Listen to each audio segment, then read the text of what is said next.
Order, order. Can I welcome our first panel today to our follow-up session following the session we held at the beginning of December on the policing of the Aston Villa Maccabi Tel Aviv football game. Before we start, if members of the committee could declare any relevant interests, and I will declare that I am a member and officer of the Conservative Friends of Israel. I'm a member of Labour Friends of Israel, Labour Friends of Palestine, but I'm also, for 40 years, the spouse of Lord Mann, who's the government's independent, unpaid advisor on anti-Semitism. And I'm the all-party parliamentary group chair against anti-Semitism. Sorry, the chair of the all-party parliamentary group against anti-Semitism. I'm a member of Labour Friends of Israel. I travelled with Labour Friends of Israel to Israel in May of last year. I also attempted to travel to Israel with the Centre for the Advancement of Arab-British Understanding and was banned from entry into Israel later in the year. So I've been twice but only got in once. I'm also a member of the Board of Deputies of British Jews. And I received a donation from the Lib Dem Friends of Israel before the last election. Thank you very much. If I could ask our witnesses to introduce themselves and then we'll go into questions. Perhaps we'll start with you, Mr Roberts. Good afternoon, Chief Constable Mark Roberts from Cheshire Constabulary, but I'm here in my role as MPCC Lead for Football Policing. Good afternoon, Mike O'Hara, Assistant Chief Constable from the West Midlands, and I was the Gold Commander. Good afternoon, Craig Guilford, Chief Constable of West Midlands Police. Good afternoon everyone, Mick Wilkinson, I'm a Chief Inspector with West Midlands Police and I'm the Head of the Force Football Unit. Thank you very much. And to start our questioning, I'll call Paul Kohler.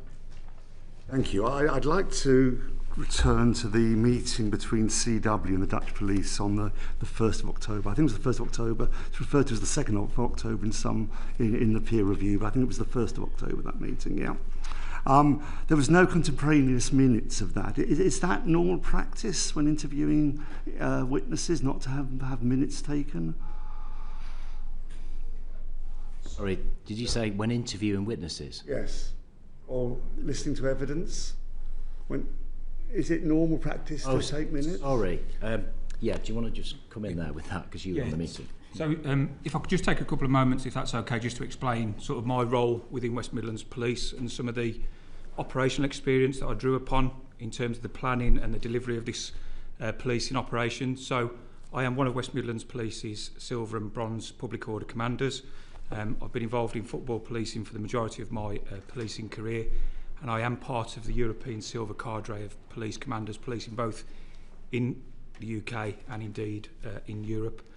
I've planned and delivered numerous high-profile football fixtures, high-risk fixtures, but additionally to that, in terms of my sort of operational command, I am also the Force's National CT SECO lead and have regularly taken on the role of delivering party conference, and most recently was the security coordinator for the Commonwealth Games. So I just felt that it was important to share that with you in terms of my operational exposure and the roles and processes I go through in delivering those operations. With regards to the comments around meeting with the Dutch police, if I could just say that as a commander, and in terms of informing my decision making and making the best and most informed decision, I think it's really important to try and obtain information from as many different sources, diverse sources of information, to absolutely make sure that our decision making is the most well informed as it possibly can be. My question: no minutes were taken at the time. No, forgive me. So in terms of the question, no minutes were taken. Why not? So the conversation was between policing peers. So my conversation was with the Dutch Police Command, who were, as I say, trusted professional policing peers, speaking peer-to-peer to obtain their information, their experiences of delivering an operation of the scale that the fixture that we were going to deliver. I think that's regular. I've done that commonly when planning big operations, speaking to police commanders from other forces, both within the UK and across the world, to speak with other professional policing peers to get that honesty and candour from their experiences of delivering an operation. And that makes sense, but did you record what was said soon afterwards? So I made notes during my meeting with them, which were then transcribed and put into an email, which was submitted into the chain of command. And we have the email before us now. And you've got the email. It's not dated. When was the email sent? So the email was sent on the 9th of October.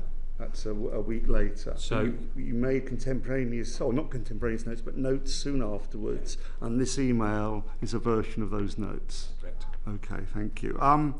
It's referred to as the tipping point in the peer review. Do you agree that evidence was the tipping point in your decision to ban away fans? So from the perspective of the operation, the evidence that I gave last time, absolutely, I thought with the way that the intelligence had built up, that my assessment was, certainly from looking at it objectively, that it was really important information which actually influenced the bronze, the silver and the gold commander. Why does it not appear in the community impact assessment? Why is no reference made to this incredibly important information in the community impact assessment? If you want to take that? It's not normal practice to reference engagement with professionals, particularly. No, not the engagement, but the actual information. All that's in the community impact assessment is more accurate information about what happened in the Amsterdam fixture. None of this information, this contentious information, which there is great doubts over, none of that appears in the community impact assessment. Why not? It was so important. Why wasn't it there? So the community impact assessment is exactly that. It's about engagement and information exchange with community. The CIA has a different role. I'm sorry to correct you, but it does cover, the community impact assessment does cover the Amsterdam match, what was said previously. It doesn't say this new information, which contradicts what you've recorded in the community impact assessment. You can't argue we don't include that stuff, because you did include it. But you included the initial. If I can explain, the reference to the Amsterdam information within the CIA was a feed directly from the Community Security Trust. That's why it was inserted, because it was from our community liaison. So we have a range of documents or products within any operation. So there is an intelligence sit rep that is regularly produced, and that effectively contains information intelligence that's relevant to an operation. The CIA relates to community impact and engagement. It doesn't relate to information intelligence that we may have gleaned from partners. So information you receive that contradicts what's there, it doesn't appear in the community impact assessment, it never does. Not in the community impact assessment. Why was it not referred to in the first meeting of the SAG, this information? The first meeting of the SAG, a week after your meeting. Why does this information not appear in the SAG? So I didn't go to the SAG. I don't know whether Mick, from your recollection in relation to what was discussed in the first SAG meeting. Yeah, so in terms of post-receiving that information from the Dutch police, I briefed that into the Silver Commander on that night, verbally into the Silver Commander. The following day, I met with the Gold Commander, ACC Parnell, and verbally briefed him around the findings of the meeting with the Dutch police. And then subsequently, the information from that meeting was briefed into the SAG meeting on the 7th of October. So why in the SAG minutes does it say, in the absence of intelligence based on conversations with peers and my professional judgment, I would we should prefer to ban away fans in the absence of intelligence. So you're telling me you had all this information, all this intelligence, and yet the SAG minutes a week later, after you have briefed various commanders, they say in the absence of intelligence, but based on intuition, it seems, we want to ban away fans. Why wasn't reference made there?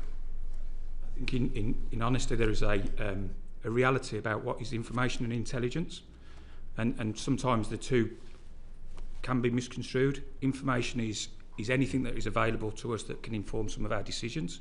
That can be open source, it can be CCTV, it can be conversations and those experiences of people. Intelligence is anything that has been subject to some sort of assessment and some sort of sanitisation that means it is actionable. And I think sometimes the terminology of information and intelligence can be a little confusing at times. And so you're saying it's utterly understandable that no reference to your meeting a week earlier is in, and the information you found out is in the SAG. You think that's utterly plausible, do you? So the information that was shared from the Dutch meeting was referenced within that first SAG. It was. Why is there no reference to it in the minutes?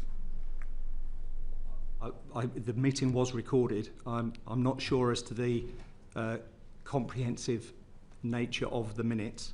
I think the recording would probably be helpful. You're telling me, so we can see that recording, can we? All the SAG minutes and any recordings are within the sort of purview of Birmingham City Council. So certainly I would suggest it would be a really good idea to have those so that you can either listen to them or look at them. Because I would be absolutely certain that there'll be more in listening to it than there will be in Birmingham City Council are giving us evidence in the next session. Than looking at a couple of the minutes. You agree with me, it's surprising there's no reference in the SAG minutes to them. Do you agree with me? Personally, I think the comment that you make is a fair comment. With regards to what was recorded in those minutes, Mike wasn't there, I wasn't there. I don't know the custom and practice of what is recorded or what isn't, or whether they rely on an audio recording. I'm really not sure of that particular element of the process. Okay. But I think the point you make is a fair one, but as the Chief Inspector's just said, it was discussed. I don't know the rationale behind how those words have got into those minutes. Though. I can't help you with that bit. Okay, well, we'll return that to that with Birmingham City Council. I'll bring Joni Reid in quickly. Have you read the minutes? We've read a lot. Have you read the minutes in which the decision was made? So how did you weren't aware that the intelligence or information wasn't included in those minutes upon which the decision to ban vans was decided? I think there was an awful lot discussed in the SAG. I wasn't present. But the information, which was later claimed as the significant intelligence emerged, you haven't noted that wasn't included in the minutes upon when the decision was made. Can I just step in and answer that? You know, I think that is a situation whereby the officers that go to the SAG give the information and things are discussed in the SAG. But with regards to, have we then gone back and retrospectively checked everything that was said in the SAG, the straight answer to that would be, no, we haven't done that. After the Prime Minister raises the issue publicly and you have to come to the Home Affairs Select Committee twice, you haven't read the minutes.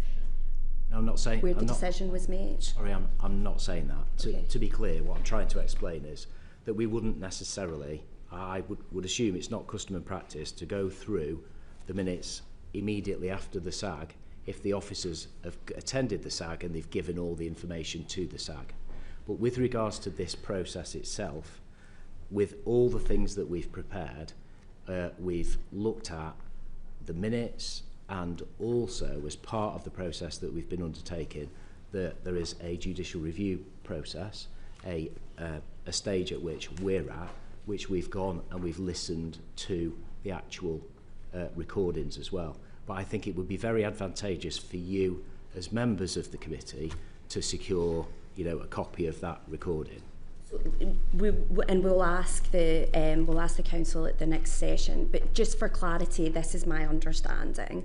The minutes of that SAG meeting on the 7th of October, which Paul is referring to, was where the decision was made to ban Israeli fans, and it refers to an absence of intelligence. On the 8th of October, our understanding is that the chair of the SAG notified you that a clearer rationale for that and for the decision to ban Israeli fans was required. And then on the 16th of October, significant intelligence emerged in the form of the information stroke intelligence as a result of this phone call, all of which happened before the meeting on the 7th of October, and it was never discussed. Is that your position?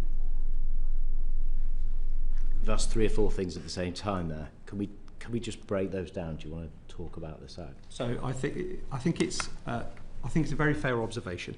The one thing I would say, however, is Chief Inspector Wilkinson and the Silver Commander were present in the first SAG, and my understanding is that the information was briefed into the SAG.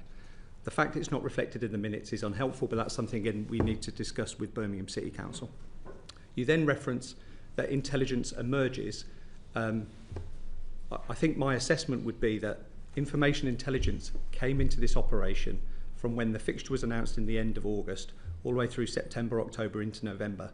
So I took command of this on the 17th, and you can clearly see in the timeline... 17th of October. October, thank you. You can clearly see from the beginning of this operation in a timeline, so we've briefed a lot into HMIC, FRS, etc. You can see a constant flow of information intelligence coming into the operational environment, being assessed by intelligence operatives and creating intelligence sit reps. I understand I don't know what you're implying around the intelligence emerges, but there is a reality that I'll information tell you exactly and what intelligence... I mean. On the 7th of October, it was minuted that there was an absence of intelligence, quote, an absence of intelligence. Then the SAG chair notifies you that you need a clearer rationale for the decision to ban Israeli fans. Mm-hmm. And that was required for legal reasons. And then on the 16th, the information stroke intelligence is provided in the form of the minutes or whatever of this phone call, or recollection of the phone call from what happened with the Dutch police on the 1st of October. Yeah. Why wasn't it referred to on the 7th of October? I think it was. Assistant Chief Constable, if this it is was... not credible. It's not credible. The decision upon which the decision was made was not minuted at all. I bring Paul Kohler in. Assistant Chief Constable, if you think it was referred to, you get this email on the 9th of October saying we need a clearer rationale. What did you do when you received that email? I wasn't in command at that point. Forgive me, I took command from the 17th. But fundamentally, I think organisationally, I think what the SAG chair was trying to do, I think what the SAG chair was trying to do was he understood the contentious nature of this decision. My view is, from reviewing the operational progress of the information intelligence, was he wanted to ensure that we were all very clear what the information intelligence was suggesting, and therefore what the preference or the recommendation from the police was. Are you aware of this email of the 9th of October? I am. When did you see it? Me personally? Yeah. Probably in November, December. Okay. And Chief Constable Guildford? Only when we've been reviewing this. Sorry? Only when we've been in the So review an email period. comes in to senior officers in West Midlands Police saying we need a clearer rationale after supposedly we think it's been discussed and clearly you've talked about this pivotal moment, and no one says, well, hold on, we had a SAG 2 days ago where we discussed it. Did no one say that? Did no one return to that point? Well, I think what I need to be clear on is that whenever anything came in from the SAG, the Gold Commander that was in charge at the time responded to the request that came in. My sense of it, because I wasn't at the SAG, is very much along the lines of discussions took place, information was shared, but I think the SAG chair then requested that something of a written document rationale. Just bear with me a sec. A written document was required to set everything out. I think that's what was required. But when it comes to... not ask for a document, ask for a clearer rationale, i.e. there was no rationale at that point. I don't think that was the case. I think the officers that went there participated in that process, and the SAG chair listened to what was said. It was discussed at the SAG, and following that, a couple of days later, I think that request came out, and then you can see in the chronology, we then sent, I think, more of a written document which set out some further detail. Mm-hmm. But please, you know, for the purposes of what we are trying to get to the bottom of, what you are trying to get to the bottom of, it would probably be important to ask the SAG around that, because I wasn't there and ACC O'Hara wasn't there. Okay, thank you. Lord Mann's report. In the last session, you told us that we did not have sight of it. Is that entirely accurate? Yes, it never was sent to ourselves. Never. Then why is it referenced in the community impact assessment? Bizarrely, something which is not about the community, despite what you told me a few minutes ago, but it's referenced in the community impact assessment. Why have you did not have sight of it? Yeah, well, So with the community meeting on the 20th of October, which took place in the evening, that was referenced by a community member, a Jewish community member, about Lord Mann's report. And the Community Bronze, Chief Inspector Tim Robinson, made a note of the feedback from the community and put it into the CIA. It was circulated. It was No, it says here circulated. Yeah, that is what was said by the member of the community in the community meeting. So the community impact assessment says it was circulated, and you're saying it doesn't mean it was circulated. What does it mean? So I was present in the community meeting on the evening of the 20th of October, and a member of the community, in the community meeting that took place at police headquarters, referenced that Lord Mann's report had been circulated. That was noted by our Chief Inspector. Why do you note doubts to the report's accuracy and whether it's a bit late? What's all that about? Why were there doubts about its accuracy at that point? I don't know. That's in there. It's recorded in this document. But you don't know why. Oh, I imagine that would be the assessment of the Community Bronze Commander.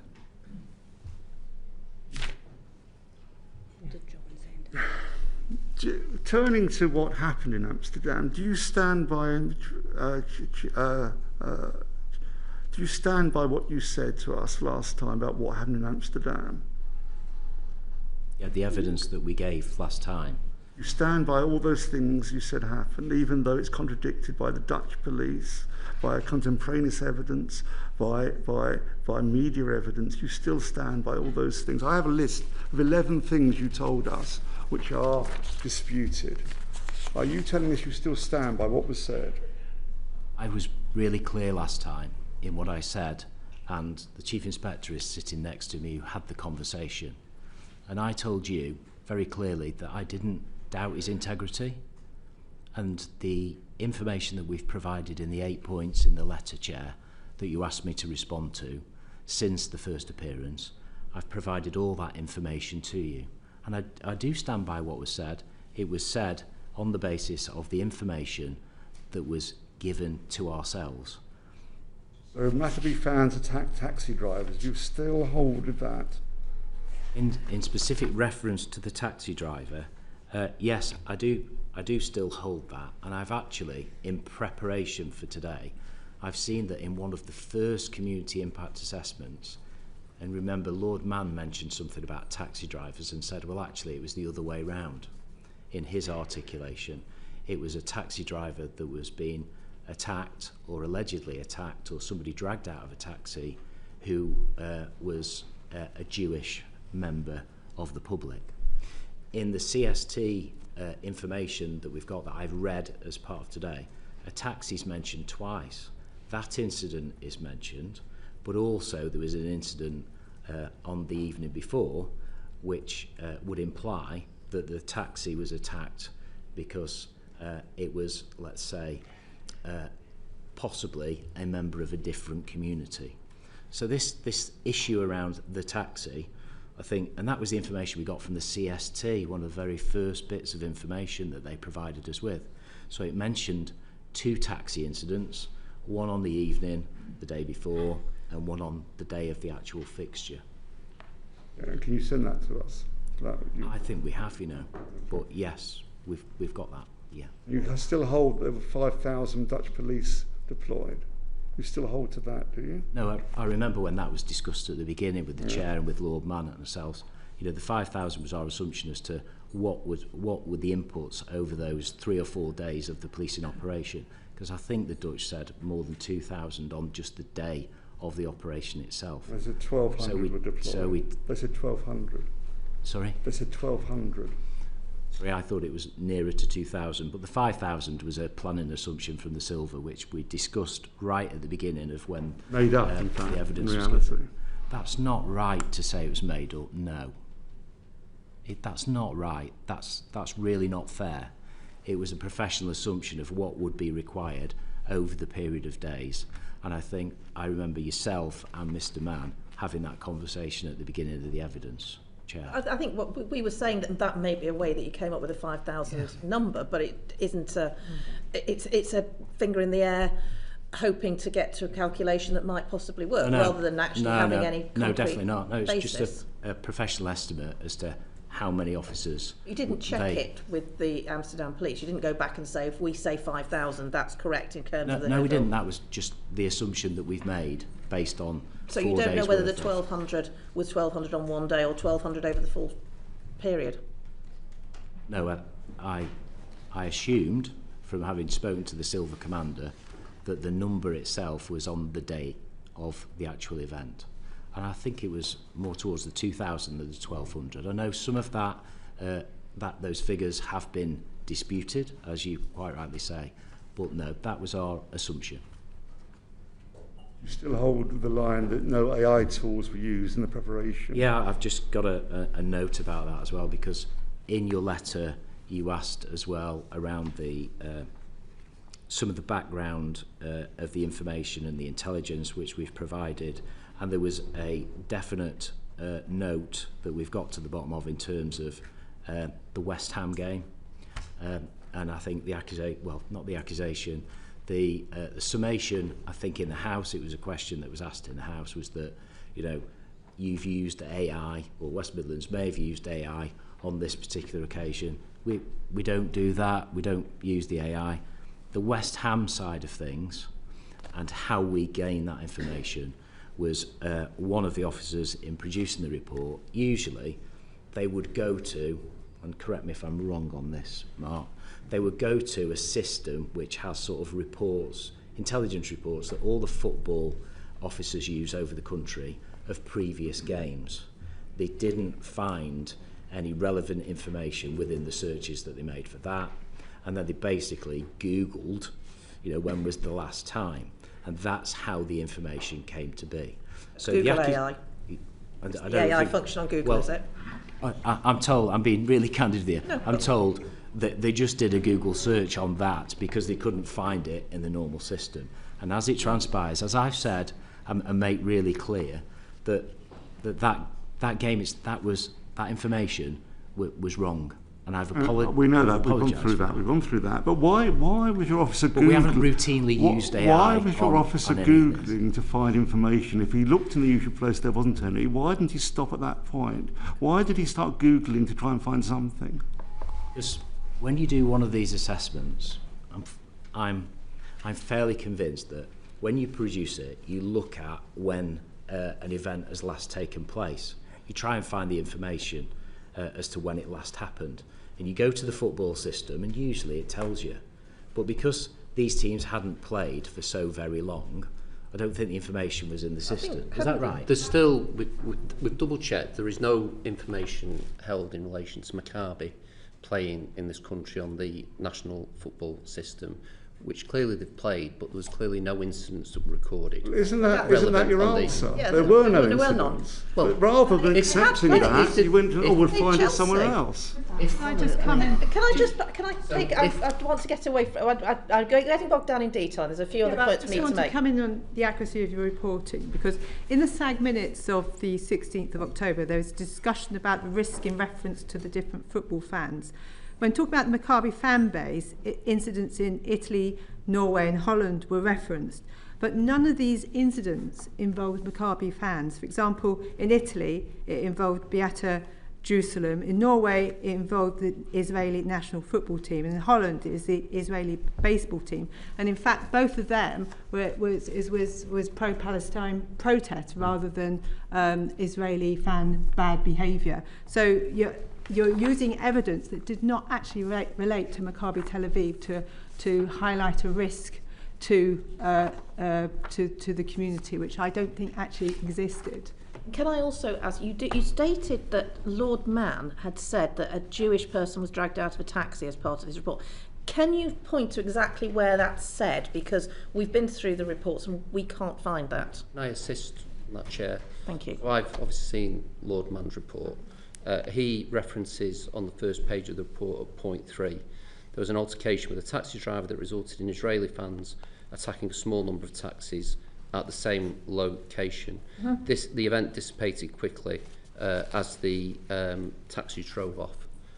So that is referenced It doesn't in say law. a Jewish person was dragged out of a taxi. No, I've got it in I've just front read of me. exactly what he said. Okay, thank you. Thank you. In terms of Yes, international systems, so as I say, bearing in mind those two fixtures were played some time ago, but if there's any instance of note, match reports are filed on the intelligence systems, they would have been available.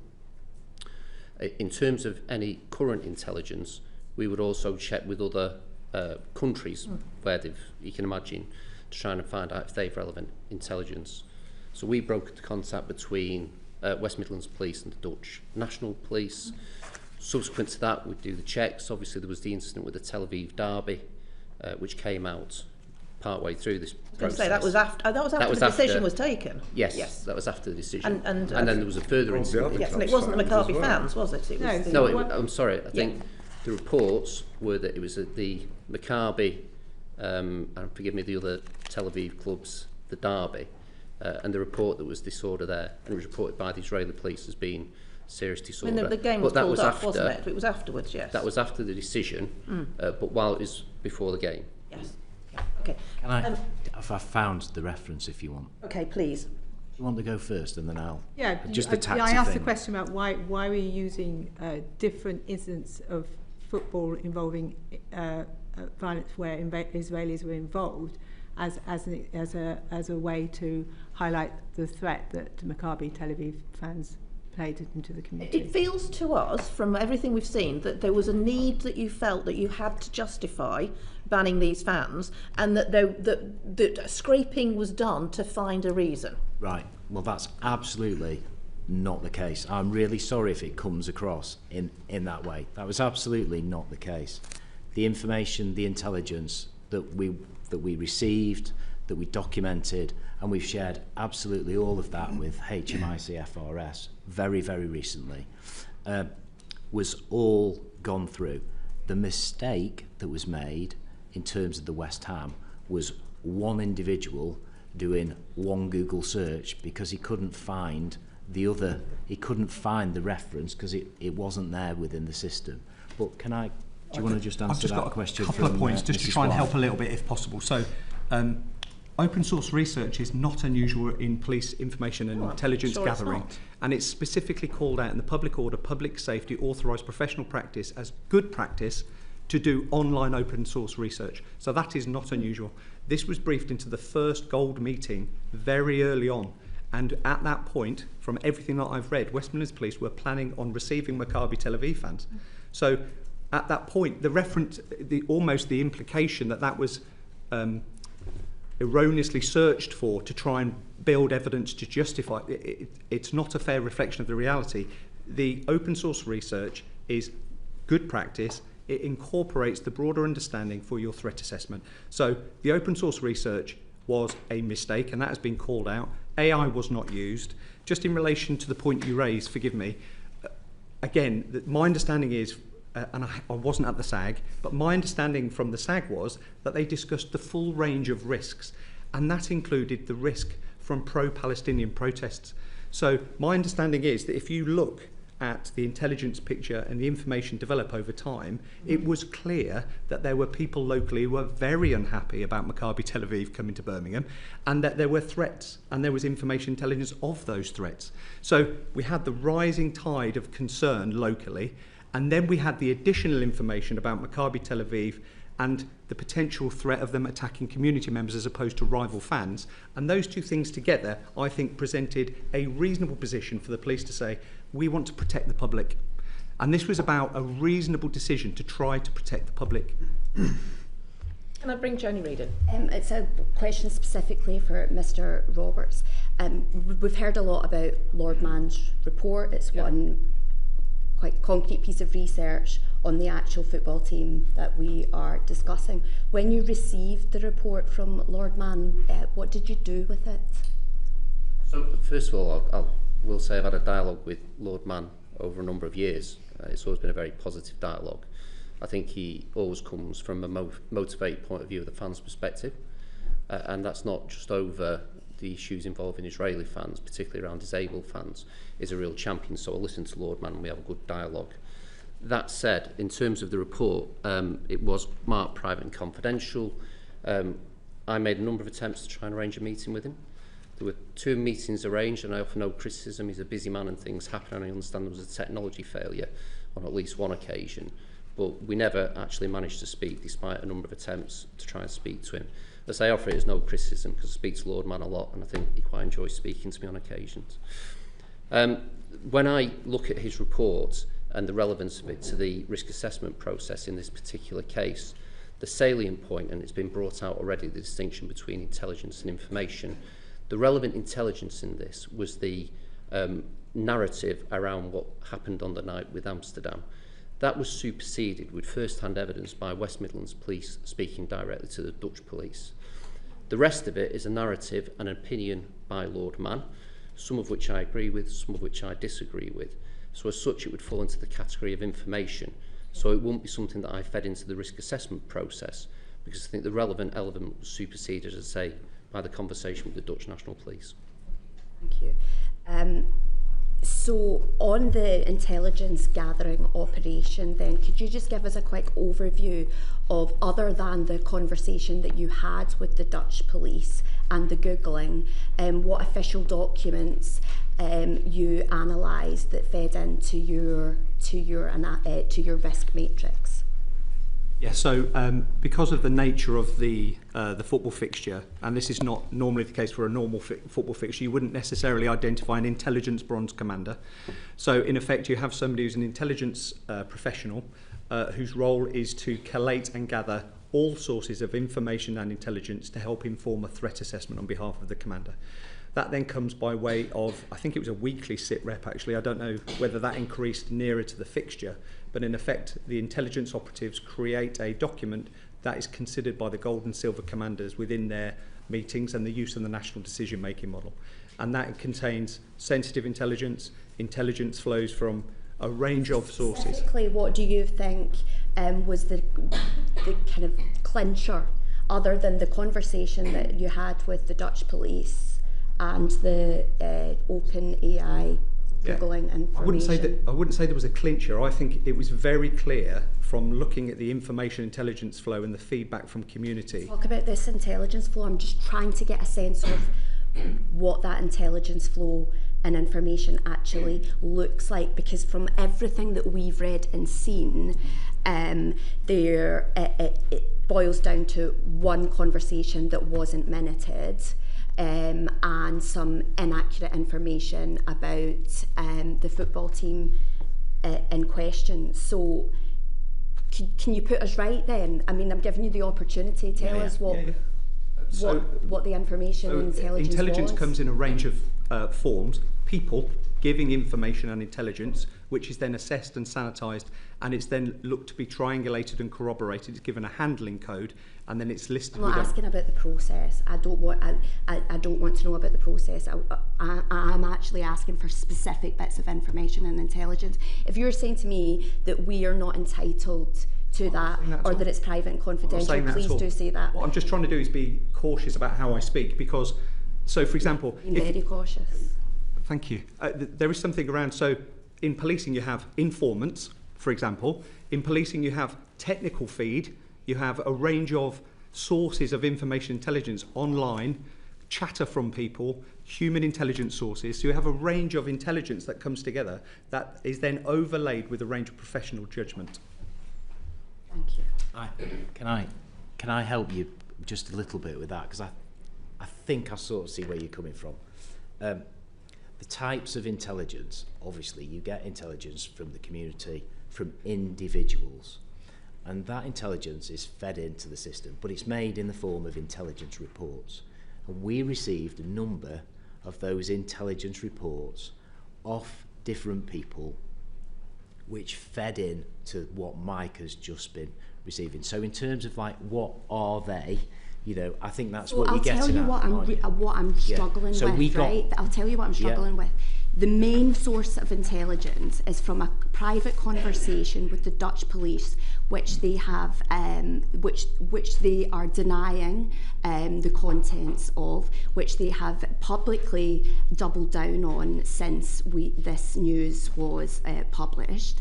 That's your main source of intelligence, and that you're willing to share publicly that the Dutch police have effectively lied to their public and their press, but you're not willing to tell us the other sources of information. So it appears that that is really the only intelligence and information that you received, So and that the decision was based solely on that, and that we can corroborate because the Dutch police have said that it's categorically not true. So I'm trying to get a sense of what this decision was based on. Can I just offer a view as kind of relatively objective, as far as it can be, given I'm sat on this side of the table? But I made the reference point to the tipping point in the review, because up until the intelligence from the Dutch police and briefing that we've discussed, it was fairly clear to me that West Midlands Police were fully working on the basis that they were going to host the Israeli fans, the Maccabi fans. There were contingencies in place and they were exploring them. And it had some similarities to operations I've looked at in the past where there was considered high risk. I've got to say, I've been national lead for 11 years, and before that, 5 years in GMP, handling most of the big events there, and this is a unique situation. How many times have away fans been denied access to? Rare occasions. I think we came close to a decision around Ajax fans, ironically, a number of years ago as a result of their behaviour. We came, personally, my closest experience was the first time Glasgow Rangers played in Manchester after the, you may remember the European Europa League final where there was a riot in Manchester. I remember it well. The next time Glasgow Rangers got drawn to play in Manchester was against Manchester United, and there were real concerns there, and one of the options we considered was banning Glasgow Rangers fans. The accommodation we reached there was that they all went to Wigan. They, in effect, had a fan zone at Wigan, and were only given their tickets once they got on the coaches to Manchester. I think there was a proposal here to have a fan zone in Walsall, wasn't Absolutely. there? Yeah. So that's the parallel I see, where we had all the Glasgow Rangers fans go. It was by consent. We don't really have a power to do it by coercion. Glasgow Rangers worked with the authorities, and in effect, they all met. They were fans groups. We roughly knew who they were. They got the ticket on the way to Old Trafford, and they were escorted straight to the ground and straight out. That's the closest parallel I can think to this. And in the preparations for this event, West Midlands Police looked at an option to use a local football ground to try and do something. So I think it was clear that from the initial point up until the point of the Dutch intelligence, the plan was to host the fans. I think the tipping point is referred to there. It's the Dutch intelligence where there's clearly a shift. In terms of corroboration, I take the point about casting doubt on what the Dutch have said and whether the Dutch have kind of recanted on that. But there is clearly corroboration because I think it's agreed by everyone that there was an incident where a Palestinian flag was ripped down. There was an incident where there was a disturbance around a taxi, and there was some pretty appalling chanting. Equally, we know there were attacks on Jewish fans. There's, I think, 400 stuck in a casino, weren't there? Yeah, there was attacks, and it appeared to be based on race, and it wasn't typical of football violence. For me, the distinction here was that we normally plan for away fans and their risk fans, ultras, people call things different names, to seek disorder with rival fans from the home team. The difference here, from the intelligence reading, was there was a threat that some of the Maccabi fans might seek confrontation with the local community. Now, in terms of additional intelligence, and I won't go into the sensitivities, I'll leave it to West Midlands to discuss it if they wish to, but clearly there was chatter on social media where there was evidence that some of the Maccabi fans, or people purporting to be Maccabi fans, were gloating in effect about what had gone on, and that was being responded to by others who were saying about the reaction. So I think that was the distinguishing dynamic that made this different, and genuinely this is a unique set of circumstances. A number of questions. I'm going to bring in Peter Prinsley, Paul Kohler, Robbie Moore, and then back to Joe. Thank you. I'm Peter Prinsley. I'm the MP for Bury St Edmunds and Stowmarket, and thank you for coming again today. So at lunchtime today, the Times has published a report from David Brown, the chief news correspondent, who has said that there's been an internal police report which said that the police received high confidence intelligence on the 5th of September that elements of the West Midlands community were planning to arm themselves. And did the police receive intelligence that there were locals that were actually hostile to this that would in fact be causing the trouble? Is this something that you were aware of?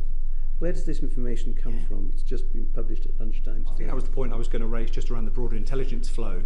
I understand that your concern that the only thing maybe the police focused on was the information from the Dutch. It absolutely wasn't. So we were very clear that there was a huge degree of consternation from the community around the arrival of Maccabi Tel Aviv, and that as a direct result of that concern, we got a lot of information and intelligence to suggest that people were going to actively seek out Maccabi Tel Aviv fans and would seek violence towards them. So we had sort of like a bubbling position locally, and then we had the information about Maccabi Tel Aviv and the assessment from the Dutch commanders. You could have managed that in the way that we've been discussing with the Glasgow Rangers fans and kept in very restricted places, coaches in, not being allowed to go out into the local community. That could have been managed. That could be managed, absolutely right. And there are a range of options available to all commanders when they are trying to police a range of risks. However, as the Chief has just referenced, the challenge, particularly when we got the information about Maccabi, was that the worry was that the Maccabi fans would target the community. And we saw that in the information intelligence, that we had people purporting to be Maccabi fans online who were goading local community members and saying, this is what you're going to get. So this was all forming part of the heat of the situation. So based on that, the commanders tried to make the right decision. That was reasonable in the circumstances. You've got a very hot community reception. You've got Maccabi Tel Aviv and the Dutch police saying, we feel they actively targeted community members. Those two things together posed a sufficient risk. And the challenge around risk decision making is public safety has got to be at the heart of it. So again, I understand the frustration, but there is no conspiracy here. This was a decision based on safety.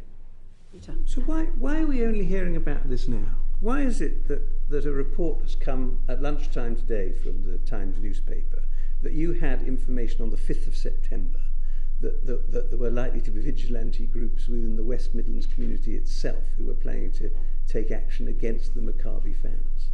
How is it that this committee is just hearing this for the first time? Well, I think this is the first time specifically that you've asked for that detail. That's what we tried. That's what we tried to get across. Absolutely outrageous.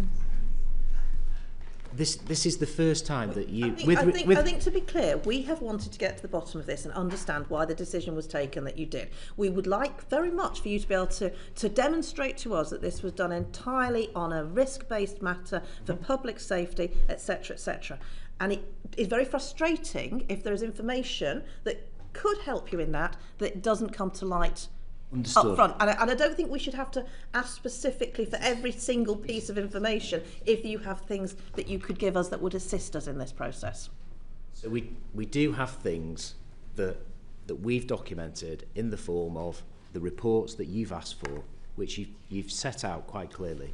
We've set out the process, and what I'm sure my colleague has been trying to say, and what I say to you very clearly is, we have individual intelligence reports from people who live locally, but also some open source intelligence reports. And as Chief Roberts has just explained as well, we have assessed those and we have used those. We've got details of all those that were in the minds of the commanders that were briefed in. And that type of detail includes detail about the hostility of certain aspects of the local community towards the group of risk fans that were due to attend. It absolutely covers the things that were said online about agitation, and it also covers elements of information that we got about people wanting to protest both on a local basis but also outside of the West Midlands, come into the West Midlands to protest. So all those pieces of information we have got. And that's what we've based our decision on. And we need to move on because we've got more questions. But the important thing here actually is not whether this committee is satisfied. It's whether the Jewish community living in Birmingham feels safe and that the police of West Midlands Police are policing without fear or favour and protecting the Jewish community. That is what is absolutely of essence in these questions. And that is absolutely what we have done from day one, and we continue to do, and we are absolutely 100% committed to do. Good job you can't see the shaking of heads behind you, Chief Constable. Both in terms of this fixture itself and all the ongoing liaison that we've had and the service that we've provided to members of the Jewish community, particularly in light of things that have happened nationally and internationally over the last couple of months after this football match. We can absolutely assure you of that. Can I move on to Paul Kohler? Two quick questions. Was this information about potential vigilantes attacking Maccabi fans, was that raised in the SAGs, any of the SAGs? I can't see it in the minutes. I don't know the answer to that question because I wasn't at the SAGs. So we can ask the council, City Council. Okay. It does feel a bit like we're going to name Maccabi fans, but not anyone else. It's not covered in the peer review, which totally analyses and highlights behaviour on behalf of presumed behaviour on behalf of Maccabi Tel Aviv, but it does never talk about the threat to the Jewish community or to Israeli players or Israeli fans if they came to Birmingham. There's never analysed. It's an appendix to the review. It is in the review. The other quick question I wanted to ask, Chief Constable Roberts, when did you become aware of the conversation that the Chief Inspector had with the Dutch police? So we conducted the peer review. It was requested by Chief Constable Guildford and Gavin Stevens as MPCC lead. Clearly there was a lot of consternation. So when did you become aware of that conversation?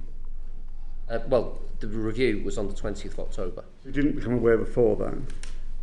We may have had a conversation about it, but not in any great detail. You told us earlier that you heard him from, because you didn't forward Lord Mann's report, because it was contradicted by information you only heard from on the 20th of October. So why did you not forward Lord Mann's report? It can't be for information you hadn't yet heard. I was aware that West Midlands Police have been in contact with the Dutch police because we brokered the contact via the UKPU. So we put them in contact. I had an overview that they'd had a conversation, that there'd been concerns raised, and the brief had gone to West Midlands Police. So I'm aware that they'd had the direct contact with the Dutch police. You told us that you didn't forward Lord Mann's report because it'd been contradicted by what? No, I said it'd been superseded. Superseded. Well, but you didn't even know its contents till the 20th of October. I was aware that there'd been a conversation. Yes, and but you know what had happened in the conversation. And it'd been well publicised anyway. I think anyone with a passing interest knew that there'd been issues in Amsterdam and that had been flagged up as an issue. I read the detail of the conversation between West Midlands Police and the Dutch police when we went and did the peer review. So there's a difference between having awareness. The detail in Lord Mann review, the relevant bit was a report from the Dutch police, the activities that went on and the criminal activity as summarised by Lord Mann. The Dutch police were in contact with West Midlands Police, so that's the direct intelligence to base a risk assessment on. So you simply didn't forward Lord Mann's report because you knew there'd been a conversation between the Chief Inspector and the Dutch police? I clearly knew the content of Lord Mann's report, and I knew that the West Midlands Police have been in direct contact with the Dutch police. And that was enough to supersede sending that information to, and you stand by that? Yes. I've got Robbie Moore, then Jenny Reid, then we move on to Joe White. Yes, thank you. I think what we're all struggling to understand is the lack of continuity between what has been reported by the mayoralty in the Dutch authorities and what's then been reiterated to us through the correspondence you sent to us since the last committee.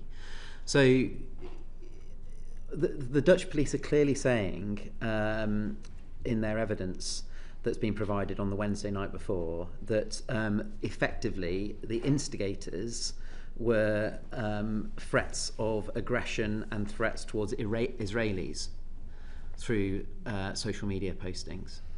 And that's quite clearly in the evidence that's been provided by the Dutch authorities. It says various social media posts, messages with aggression and threats were aimed at Maccabi supporters. It goes on to say that pro-Palestinian texts were sprayed, painted with graffiti onto the arena. It then goes on to say that there were slide projections aimed at the arena that were filming against anti-Israeli messaging. It then goes on to say that there were about 50 Maccabi supporters that were specifically targeted. But then none of that is referenced within any of the correspondence that has come back to this committee. In fact, it says the contrary, in that it was Israeli fans that were targeting effectively the Muslim community. So why is there such a contradictory of evidence that has been provided? That's what simply I cannot get my head around, because that's what, in essence, is incredibly worrying to the committee, that there's just everything is contradicting itself. Who are we to believe? It seems very much to me that it's almost like a retrofitting of the evidence to try and back up ultimately the decision that was concluded. I can speak to the peer review, and the peer review clearly says there are conflicting reports surrounding this disorder. There were strong accusations of anti-Semitism, with attackers targeting the Maccabi supporters because they are Israeli/Jewish. Other reports state that the Maccabi supporters were ripping down Palestinian flags, etc. So certainly in the peer review, and that was information from West Midlands Police, we acknowledge there was hostile acts on both sides. And I think I'll go on to clarify, it is very difficult to actually give a definitive of who did what first. Was that presented to the SAG? Was that it? No, that was the peer review. Peer review, but was it presented to the SAG? What the Dutch police said about the attacks on and the threats to Maccabi fans? So no answer. The point being, it's very unclear to us that the evidence that's been presented by the Dutch authorities is very different to the analogy of events that took place, and dare I say, which side was against one another in the evidence that's been provided by West Midlands. Can I just clarify, what evidence are you referring to? Right, so the Dutch police, have they provided that HASC? So the mayoralty within for the Dutch. There are a number of reports that relate to Amsterdam. So you've got an inspectorate report, you've got the mayoral report. So there are a range of reports. I think it's the report that came out, which was dated the 11th of November 2024. It recounts the troubles on the Amsterdam match. It goes through the course of the Wednesday evening and night and the police action that was taken. This is a report that was commissioned by the mayor of Amsterdam. Correct. Could I correct the record that was issued by the mayor, but is written on behalf of the Chief Constable and the Chief Crown Prosecutor. It was not written by the mayor. She issued it on their behalf. Okay. So why are there different perspectives? I'd imagine because it was a 3-day, very complicated policing operation. All we can do is report on what the Dutch commanders briefed us personally on. That's not all you can do. You can go look at the other bits of evidence. Look at the published report. I'm sorry, but you are capable of doing more than that. No, you are right. You're absolutely right. I just think there's something around.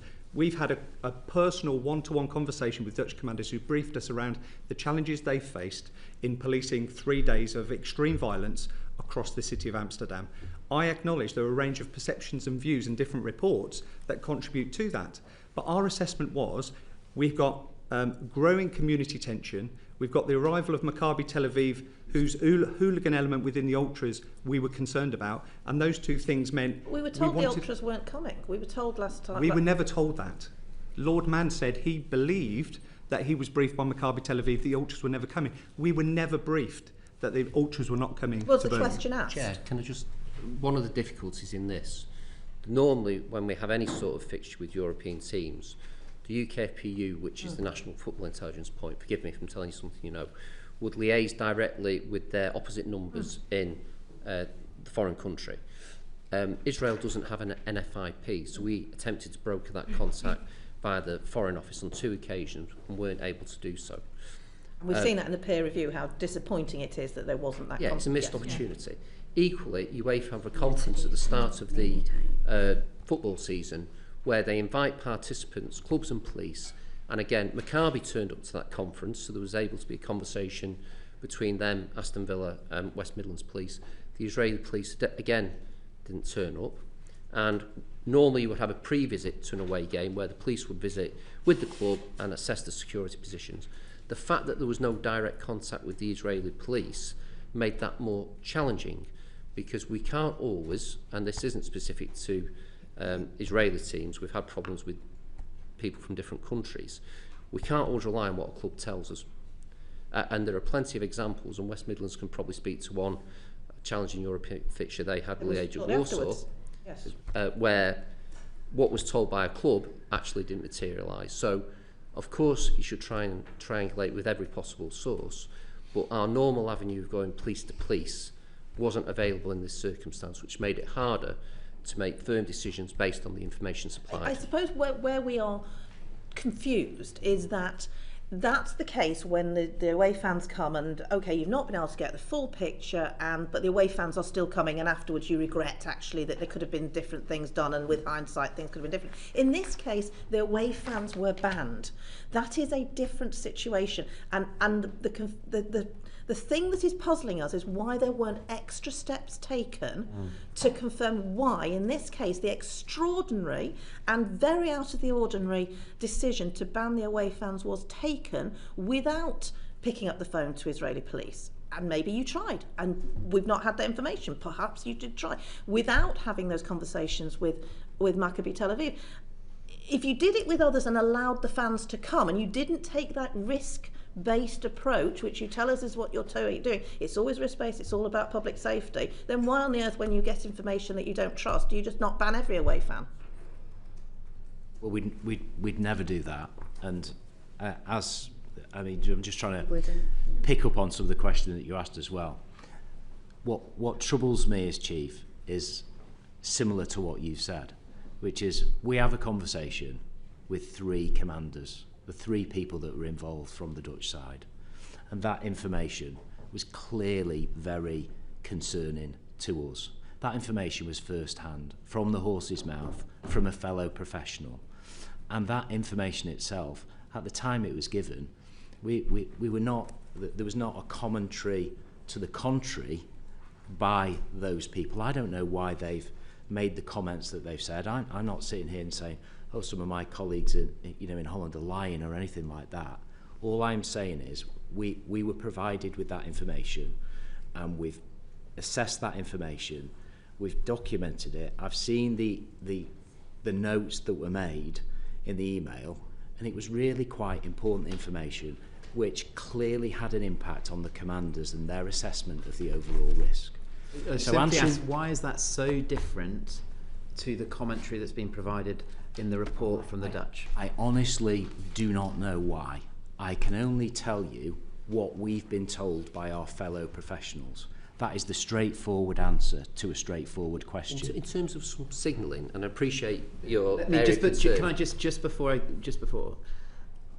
when we have that level of uncertainty, then compounded with the information that we've received. I haven't finished yet, sorry. The information that's been reported in the Times newspaper today, where there was an acknowledgement that a report stated that in essence there is no preferable option, but it said that there was a local community planning to arm itself, and then the decision was taken effectively to stop the fans from coming. It all seems to create a narrative, from my perspective, that actually the intention was for no fans to be permitted, and that West Midlands Police were not going to do their best to enable those fan base to come and watch the match regardless. It all seems very one-sided from my point of view. So we're giving you the opportunity to counteract that narrative. It's for you to justify to us, not for us to be pulling teeth and getting the information out of you. And hopefully, well, we obviously need to try a little bit harder in terms of setting that out for you. We have an abundance of that information and that intelligence which was building up, which we've got, which we've spoken about, some of the sources of that intelligence, that what's just been referenced, some community intelligence, intelligence from other agencies, intelligence that we've received as we were planning the event. And to really answer your question about, making things fit, our starting point was they were all coming. Mm-hmm. that was the starting point. And they were all coming whilst all this intelligence was building up at the same time. The game was assessed as a high-risk game. And when it comes to public safety, we were still planning on them attending. And we were thinking about measures actively, the commanders were. I've seen that in the notes about what mitigation measures could be selected to try and get the game going as safely as possible with away fans. After the Dutch information was received, though, that certainly was something which was so serious to the commanders that the decision was then taken to offer that advice to the Safety Advisory Group. But in terms of the specifics of what you said, and again what one of your colleagues has said just really beforehand, is that there were lots of pieces of that intelligence from a variety of sources around the risk profile of the fixture. And we absolutely, to answer your question, we absolutely were planning up until that point on both sets of fans attending. We absolutely were. We're going to move on from the intelligence at the moment, but let's be absolutely clear. What you're saying is that you wanted the fans to come, you were trying to find a way for the fans to come. This one phone call and the Google search were the things that confirmed to you that this was now no longer viable. There's nothing to do with the Google search. That's completely irrelevant. Chair, can I, just in terms of, I've got to say, it's really unusual in all the big matches I've seen, I'm talking Champions League finals and things like that, for a gold, silver and bronze commander from a foreign force to come on a meeting.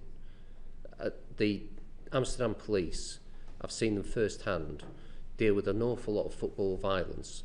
The Ajax risk group, one of the worst I've ever seen, come to the UK. For them to be bothered, there's an issue, because they can deal with serious football violence. Did they proactively reach out to West Midlands Police and say, we want to talk to you about this? Or we were aware, and it comes back to the point that there have been issues with Maccabi via the UKFPU, which is why we broke the contact, because they had the most recent experience. So the contact started from the UK side? I can't remember whether West Midlands asked UKFPU or UKFPU proactively did it. But the way it works is we will broker the contact with our opposite numbers in the Netherlands. The Netherlands are very good to work with. They, via their NFIP, will get in touch with the match commanders. The meeting was then arranged for West Midlands to speak firsthand. But as I say, for a city in a country that are very used to dealing with big events, for a gold, silver and bronze commander to turn up to speak to their English counterparts, there was clearly a pretty significant level of concern. Not by Zoom. Joni Reid and Peter Prinsley, and then we must move on to other matters. Joni. So what I'm getting from this so far is that there's a range of different intelligence information sources. But correct me if I'm wrong, it feels that what you have done in that process is suppressed information that isn't consistent with the decision that you've made in intelligence, and released and published information which supports the decision to ban the away fans. That's based primarily on the fact that you reiterate the importance of this telephone conversation with the Dutch police, that you didn't circulate John Mann's report or take it seriously, including the evidence from the Ministry of Justice and the National Security Services in the Netherlands. And when our colleagues contacted the Dutch police, they have refuted the claims that are included in the phone call that you made. They have publicly written and published, and I can read it to you now if you want, saying that it's an inaccurate account. It's not great, is it? Well, there's some directs at West Midlands. Can I just deal with the Lord Mann report? There is nothing in the Lord Mann report that would have affected the decision. Yeah, I'm saying that decision, that circulating that information didn't happen, but you did decide to release publicly the decision and the conversation that you had with the Dutch police, the private conversation which wasn't minuted, but you have suppressed the report that's in the Times today. You didn't send that to us, nor did you release it to the press or the media. Or anything that contradicts your decision that you've made. So that's what it looks like from... Yeah. And I'm Peter Prinsley, so we can move on. Peter, if you can make your point. If I can just quickly make my point. Look, central to this discussion that we're having is the question of whether there was political pressure put onto the Safety Advisory Group of the Birmingham City Council, who then made a decision and asked the police to justify this. What people are wondering is, was information then created by the police to support a decision that the Safety Advisory Group made as a result of political pressure that was coming from citizens of Birmingham and from a particular Birmingham MP? And I think that's the thing that we're all wondering. And I'm not sure that the last hour or so has thrown any light on that absolutely central question. Was there political interference in this decision to ban the Maccabi fans? Well, I think you suggested at the last meeting, Chief Constable, that there might be political pressure being put on the Dutch police. So if there can be political pressure put on the Dutch police, it does feel slightly contradictory if it's not put onto our police. Two things briefly. After today, because we've done the same for HMIC, we'll go through all the intelligence that we've got and we'll try and do a sanitised précis of every piece of intelligence to give to you, so you can see what we had, what we were working on, right? Number one. Number two, I think that is a really important question. It's a really important democratic question. And last time I answered that and I gave a very similar answer. From everything that I've read and the commanders that I spoke to, I do not believe that there was political influence on that decision. I don't believe that to be the case. I believe the information that we provided and the advice provided to the SAG and the decision making by the SAG and all those round the table in the SAG, please ask this of people that come in after us. We will. And please get the audio of the SAG. I am sure that the SAG chair took into account what people thought. My personal opinion is there wasn't any political interference. I think there would have... You did meet the MP. Sorry, did I? West Midlands Police did meet the local MP. Yeah. At their request. They did, and that was the local MP for the area. Yeah, absolutely. We discussed that last time. That, by its very nature, is political pressure. I'm sure, you know, opinion formers of all sides wanted to do their influencing. But from my perspective as chief, I think your question is absolutely spot on. And my honest personal opinion is that the decision wasn't influenced by politics. Lots of local politicians and local members of the community, I'm sure, wanted to try and influence it, but I honestly don't think it was influenced. Can we move on to some specific questions about the peer review and Joe White? Yeah. So your peer review, Mr. Roberts, you confirmed that the meeting with the Dutch police was a tipping point for the West Midlands Police's approach to fixtures. Do you think a single verbal intelligence briefing was sufficient to support this fundamental change in approach? And we've already covered this, but do you think there should be more of a more in-depth investigation, particularly as we all know, a number of reports have come out since the match in 2024, including I've seen reports from the Chief Constable, Dutch Police Constable, actually speaking on the radio, on the TV, regarding her personal perspective of what happened. So, which is very different to the report that was given to the West Midlands Police. So, you always want more intelligence, but the peer review was based at the time when the decision had been made by the SAG, and the ask from Craig was that initial decision a reasonable one? And secondly, what were the options then? So the report was in two halves. Based on the intelligence and the threat posed by the Dutch report as provided to the peer review, I formed the view that it was a reasonable decision to seek the banning of away fans in the circumstances, the distinction being the potential threat by the visiting fans to the local community and the reaction that could provoke. So in terms of was it a reasonable response on the span of reasonableness, yes, I think that was a reasonable response. Information from police colleagues, even if it's only one incident report, is something that we'd always place high value on. So I know you'll be aware that we're visiting Manchester City in a few weeks' time, and I understand that you're a season ticket holder for Manchester Good City. intelligence. Yeah. And we're playing Manchester City. Galatasaray. Yes.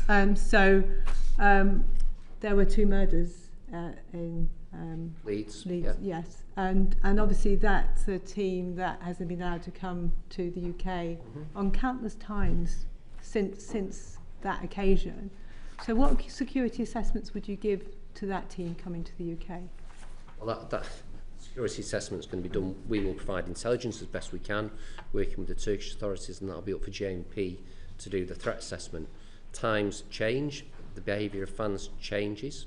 With the background, I think going to Istanbul is a different risk to Galatasaray coming to this country. We still have issues with the way English fans are treated in Istanbul.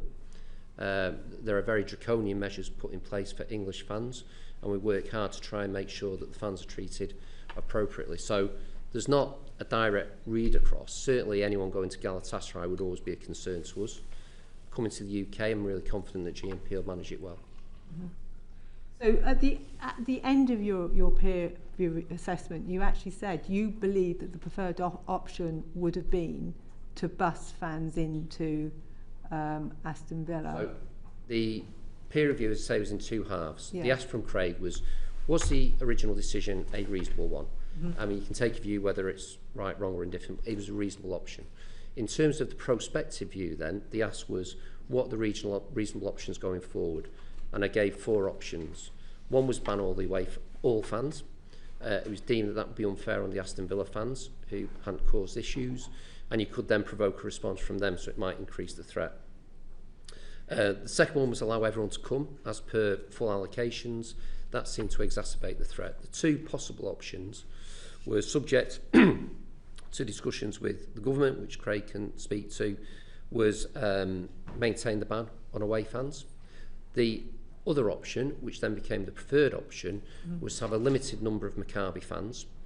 The rationale for why that was then a better option, and it was looking forward, not back, was that if it was a limited number of Maccabi fans, they would be easier to protect. Maccabi as a club could be put on the onus to make sure that the fans who came were the genuine fans, and they vetted out any of the fanatics or people who might cause trouble. That then leads into a communication strategy to hopefully calm any potential against those fans by saying, look, these are just normal fans coming to enjoy the game, and you can try and mitigate the risk that way. And it's easier to manage 100, 200 people maybe into the ground than a number. The risk went up after the initial decision by the SAG. Because of the publicity, it became more heated. People on different views expressed views. In some ways, the threat became greater. So it may have mitigated the threat to allow a limited number of Maccabi fans to come to remove some of the noise around it. And do you think, and it was pursued with the match that went ahead a few weeks later, where the match was scheduled at an earlier time in order to manage the bussing in and bussing out. That wasn't considered as part of your peer review as an alternative. Well, I think once we'd established what the overall structure was about fans, no fans, then you'd kick into what are the other mitigation measures. Right. So, for example, it may have been a reduced allocation of Maccabi fans, could have been taken to a remote location, bussed in.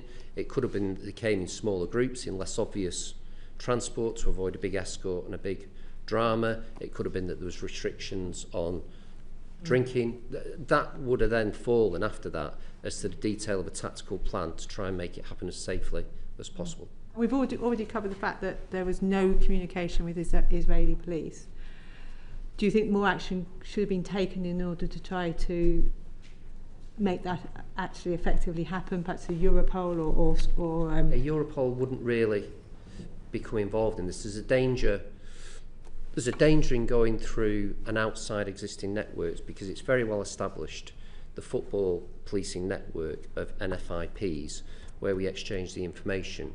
If we can't make direct contact because Israel's got no NFIP, our route is then by the Foreign Office, which we then tried.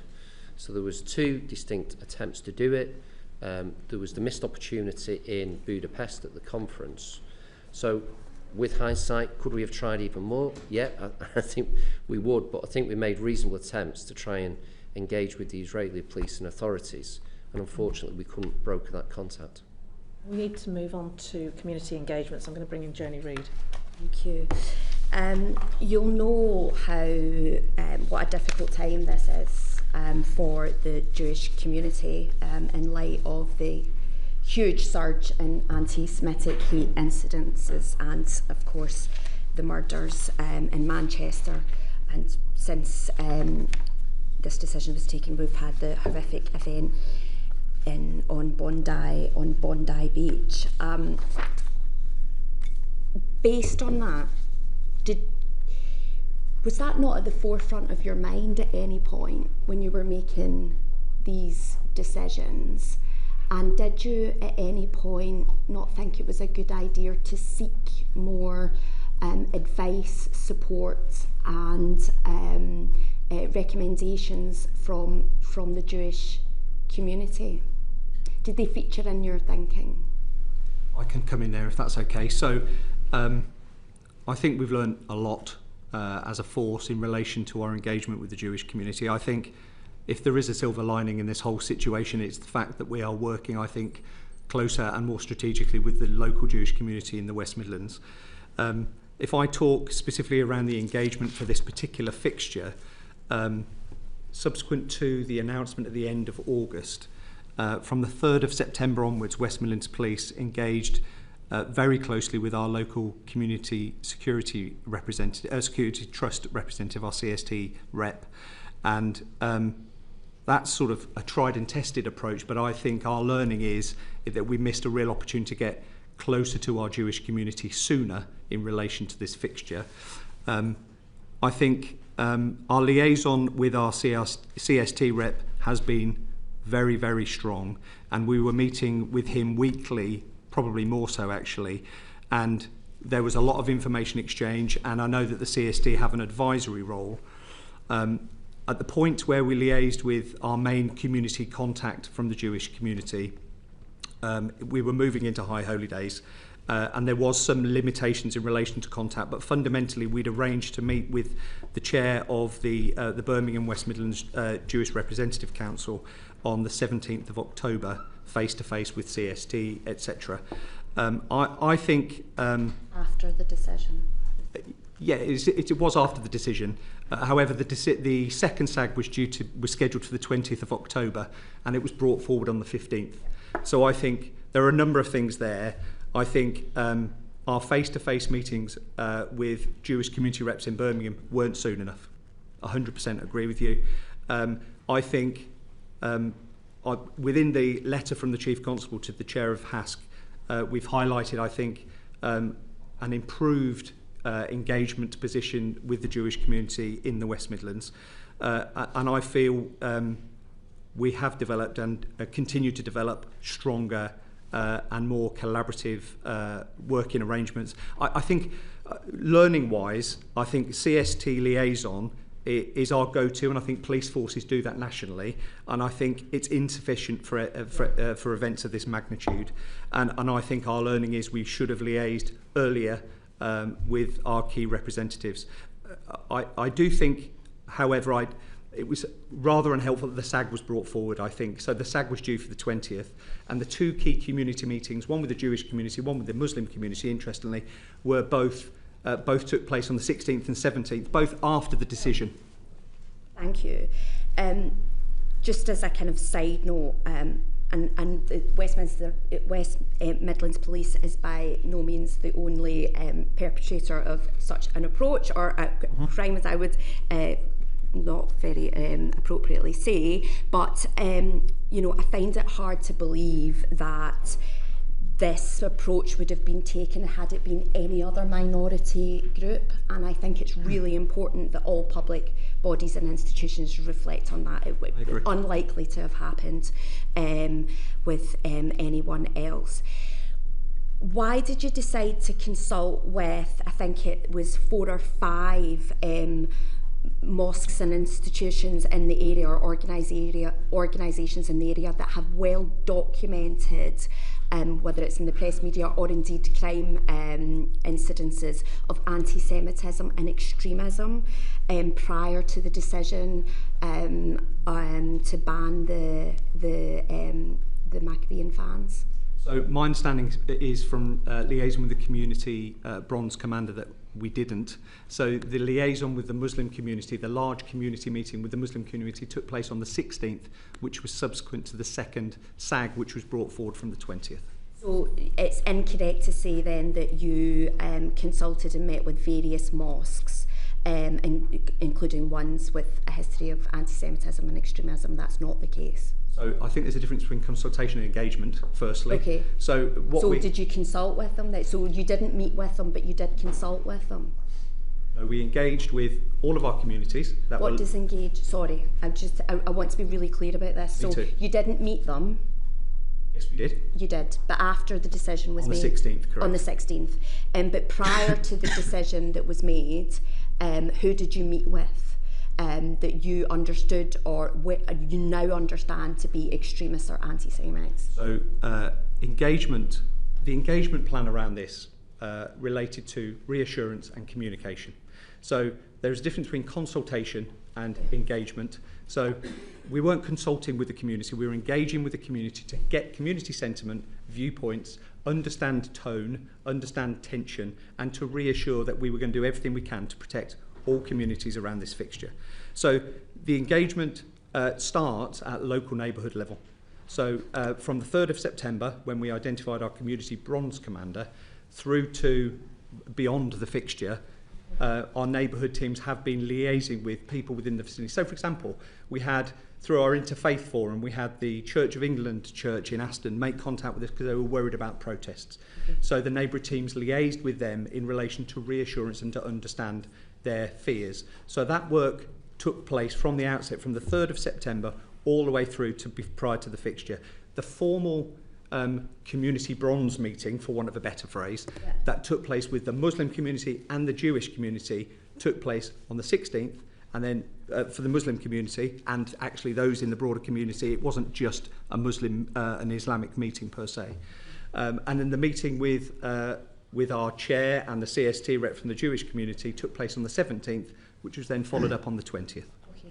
So in terms of community relations and political influence, you didn't have any bilateral communication with anyone in the community with a history of anti-Semitism and extremist beliefs, as far as you're aware? Correct. Okay, thank you. Do you, on looking at the SAG as a kind of a committee, a body that takes decisions, at any point did you notice or raise the fact that there were two councillors on that decision-making body who had a history of extremist and anti-Semitic views? Did that kind of cross your path, your radar at any point? So I don't think I was aware, but clearly I wasn't in command at the time. I do think that's probably a conversation for the SAG chair in relation to how they manage their attendees. It's definitely a decision, a conversation to have with them. But in terms of making decisions about safety, which I think is very much in your line of business,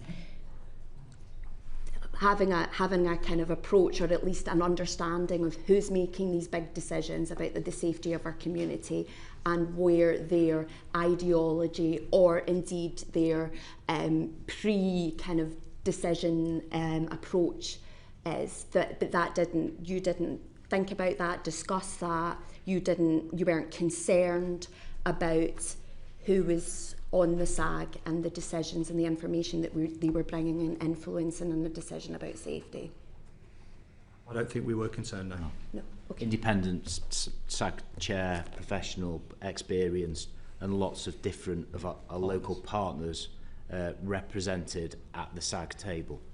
So no is the answer to your question. And I am told not so many years ago, I think the local MP chaired the SAG as well. So how it all comes about on who sits on the SAG is definitely an issue the local authority. You're not concerned about it from a safety perspective? Honestly, we didn't have any concerns about that. It was never mentioned to us.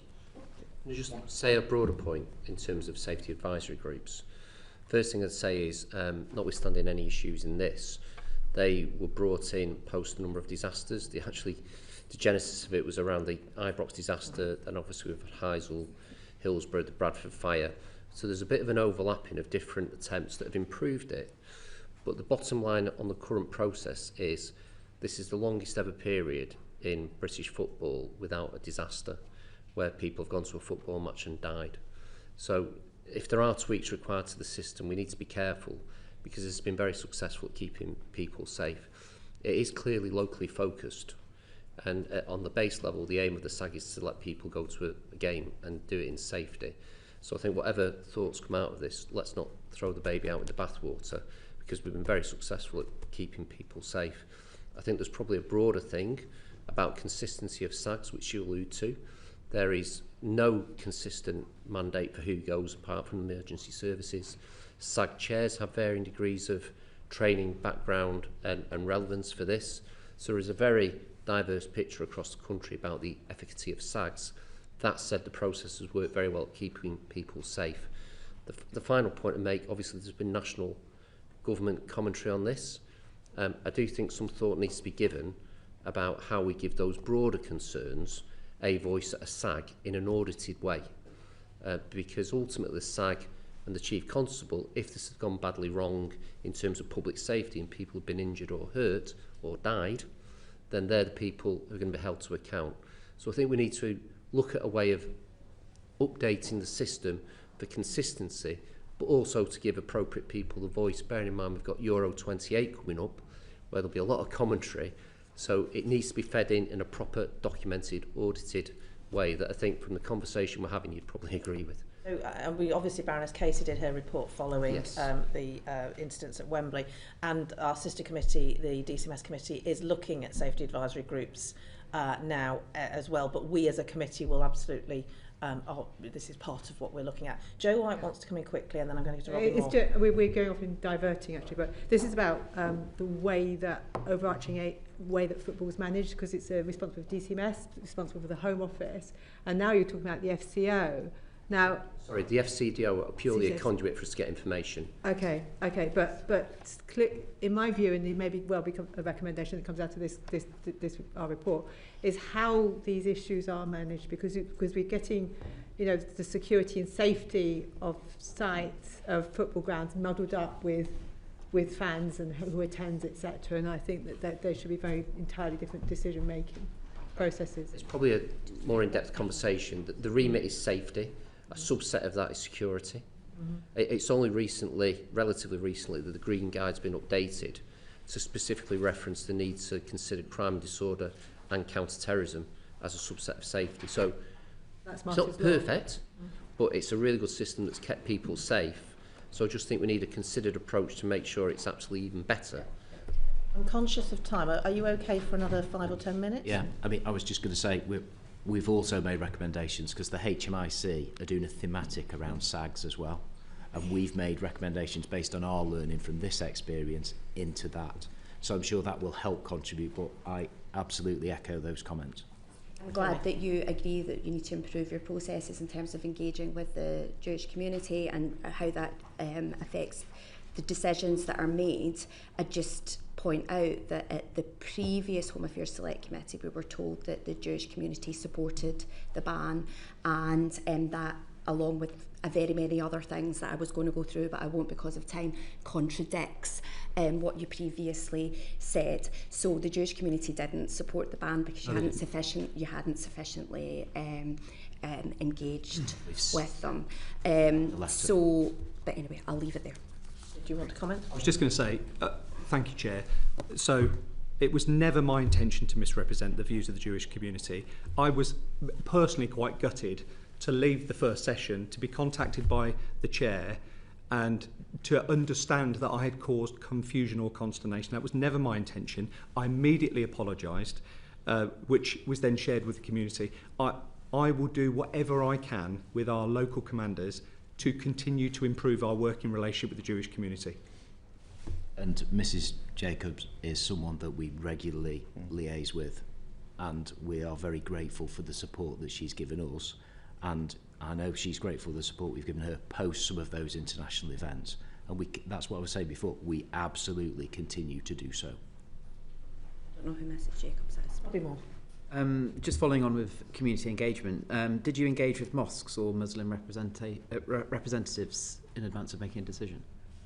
In advance of making the decision, I think we liaised with a range of faiths, community groups and mosques, yes. Including mosques. On what dates did you meet with mosques?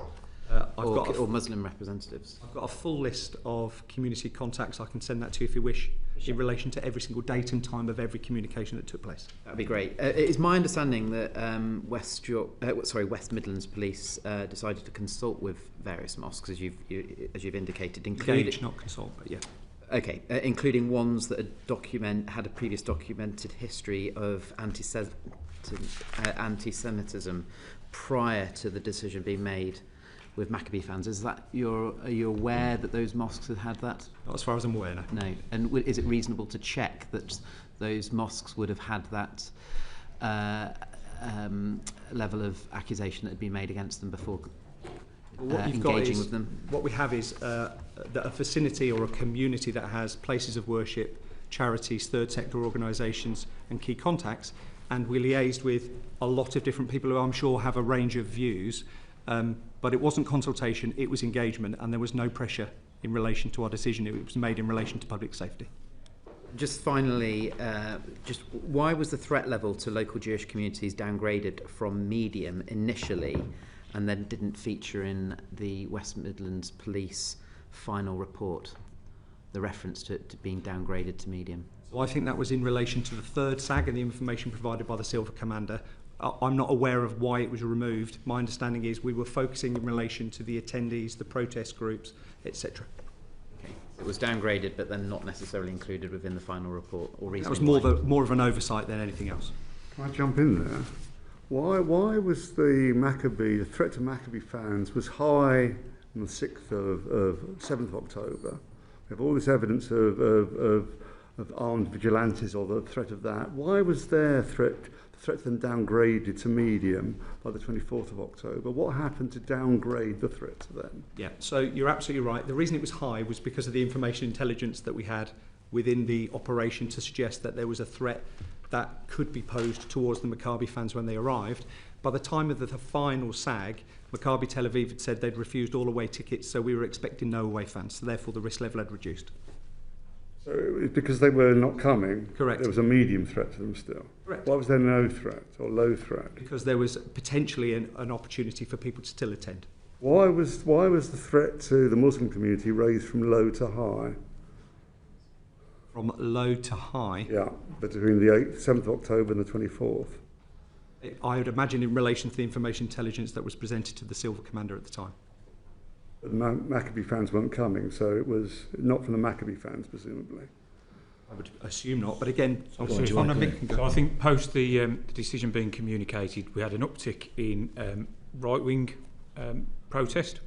So we started to receive more. So it became a higher risk because of the decision to ban the fans? Yes. So we started to get more intelligence coming in of counter-protest, which would have been obviously directed towards our pro-Palestinian protests. So not a threat from Maccabi fans, but additional protesters coming into Birmingham to sort of counter-protest around the pro-Palestinian protests.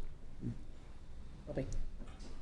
So just moving on to engagement with the Home Secretary, what was the response, and this is addressed to the Chief Constable, if I may, what was the response of the Home Secretary after you indicated to her on the 8th of October that the no away fans was the working assumption of the SAG? Yeah, subject to the SAG's decision. Yeah. The Home Secretary's response was that she noted that. She didn't give a specific response. Once no I'd given levels the of information, concern were raised by the Home Secretary, just that it was noted? Yeah, it was at the end of a meeting which was all to do with protest, which the Metropolitan Chiefs were on and I sat on, and the Chief HMI sat on as well. So it wasn't a long conversation back from the Home Secretary. It was a meeting around protest, and she noted what I said to her. Okay, so that was noted in the meeting or in the engagement that you had with her on the 8th of October. The decision was made on the 16th of October, so a period of time between those two dates. Was there any further communication from the Home Secretary or number 10, the Prime Minister's office, in relation to any concerns being raised around the fact that there may not be any fans permitted to attend on the basis of the SAG? No, there was no further correspondence. I've hopefully supplied you with details of the correspondence that was relevant, because I think in Chief Constable Roberts' submission there was a couple of emails, and I think we've done the same as well. Despite the narrative that's come out from the government, there was no concerns that were raised to West Midlands Police in that period of time, even though we've heard in the evidence session now that there was counter-protests from the far right as a result of a ban being put in place. Yeah, there was nothing direct to ourselves, no. And what representations were made to you by Birmingham City Council leaders about the implications of a decision to ban fans from attending? Well, there was only one leader who is going to give evidence after ourselves, Mr. Cotton, and out of courtesy I updated him that the position from our side in terms of advice to the SAG that there would be no away fans. He disagreed. He disagreed with the outcome of that, but didn't stray into the operational police decision making. And I'm sure you can ask him those questions. And the reason that I communicated with him is because we do communicate on various issues. He's a key local partner. I very much respect his view, but I also very much respect the decision making of colleagues of mine in terms of weighing that risk up to public safety. And I'm sure he, as a professional, respected the decision making of the SAG, the independent chair of the SAG that's a council employee, and the way that the SAG is managed. But that was the communication that I had.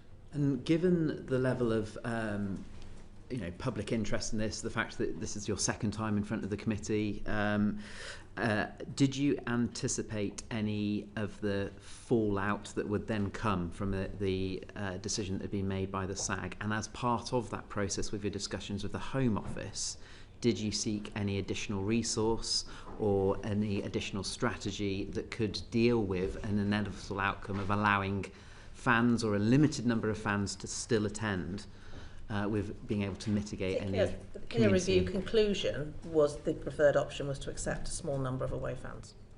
Yes, absolutely. But as Chief Constable Roberts set out, the first part of what I asked him to do was give me an independent assessment as to the reasonableness of the decisions that were made that led to the ban on the away fans as to that point in time now. The second part of what I asked was, what are the options from your independent perspective going forward now at this moment in time? So after the ban was announced, there was lots of, on that particular weekend, so the Prime Minister made comment, I think on the Thursday evening, then there was commentary on Friday, then an increase in the intelligence we got about protest, counter-protest, and I think the Tommy Robinson picture of the shirt, etc., and his potential attendance. On that weekend itself, I had conversations with Home Office officials with regards to, they asked ourselves to look at what are the options going forward. And as I'd asked Mark, the level of risk had increased because of all that additional protest, intelligence, and who was likely to come, etc.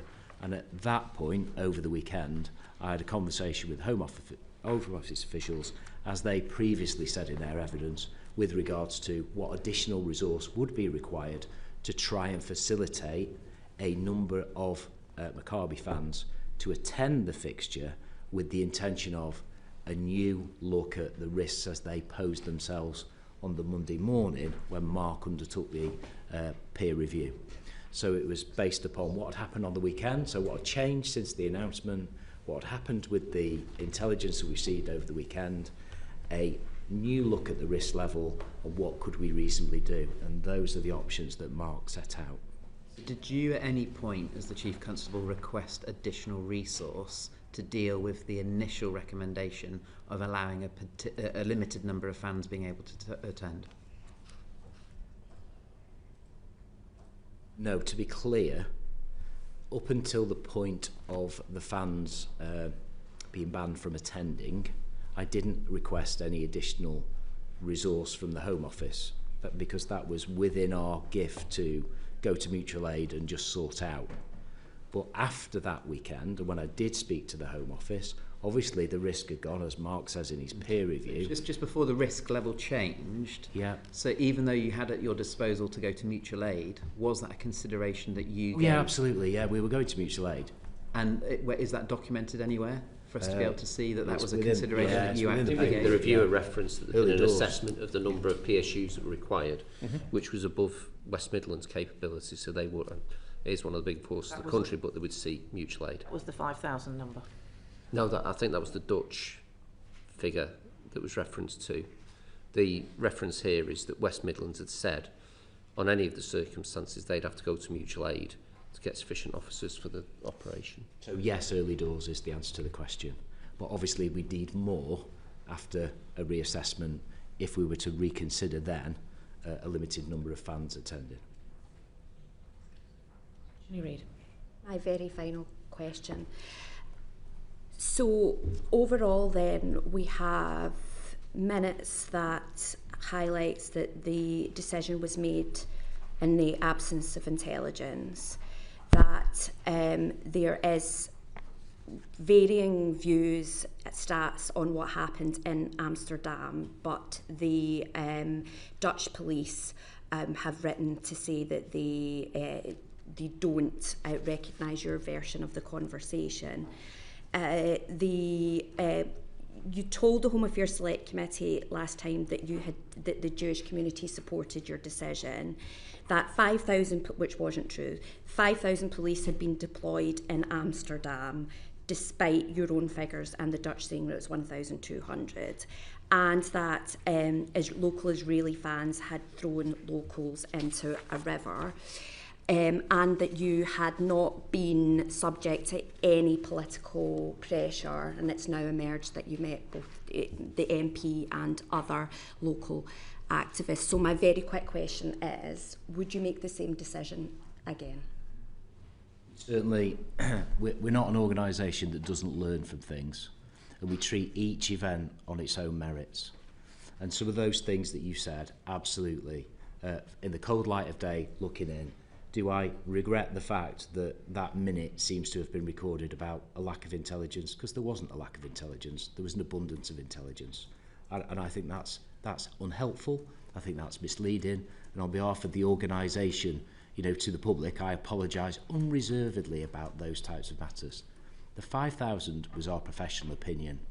The issue with regards to the intelligence that came from the Dutch, we absolutely took it on face value.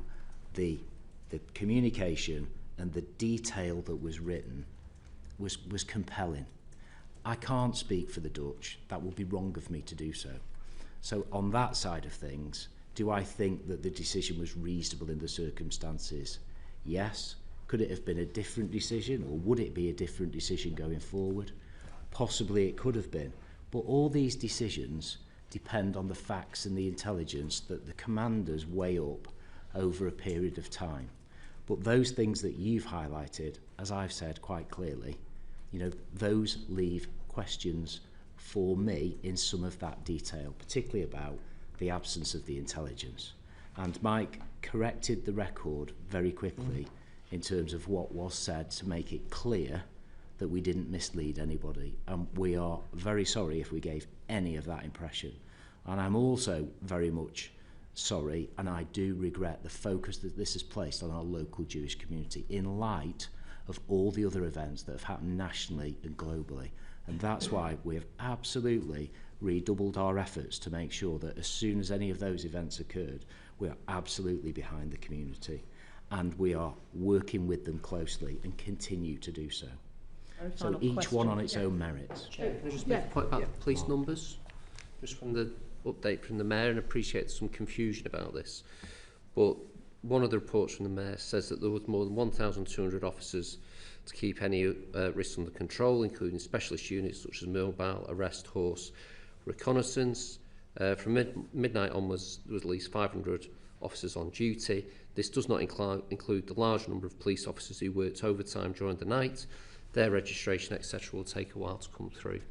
So there is some variation on the numbers. 5,000, though, is it? Well, no, but that's Very, but that's specifically what was said in very terms final of question, Joe So, White. so very quickly, Mr Wilkinson, you attended the SAG meetings, and obviously there's no minutes of what you said at the SAG meetings. Can you report to this meeting what you said you advised the SAG committee meetings?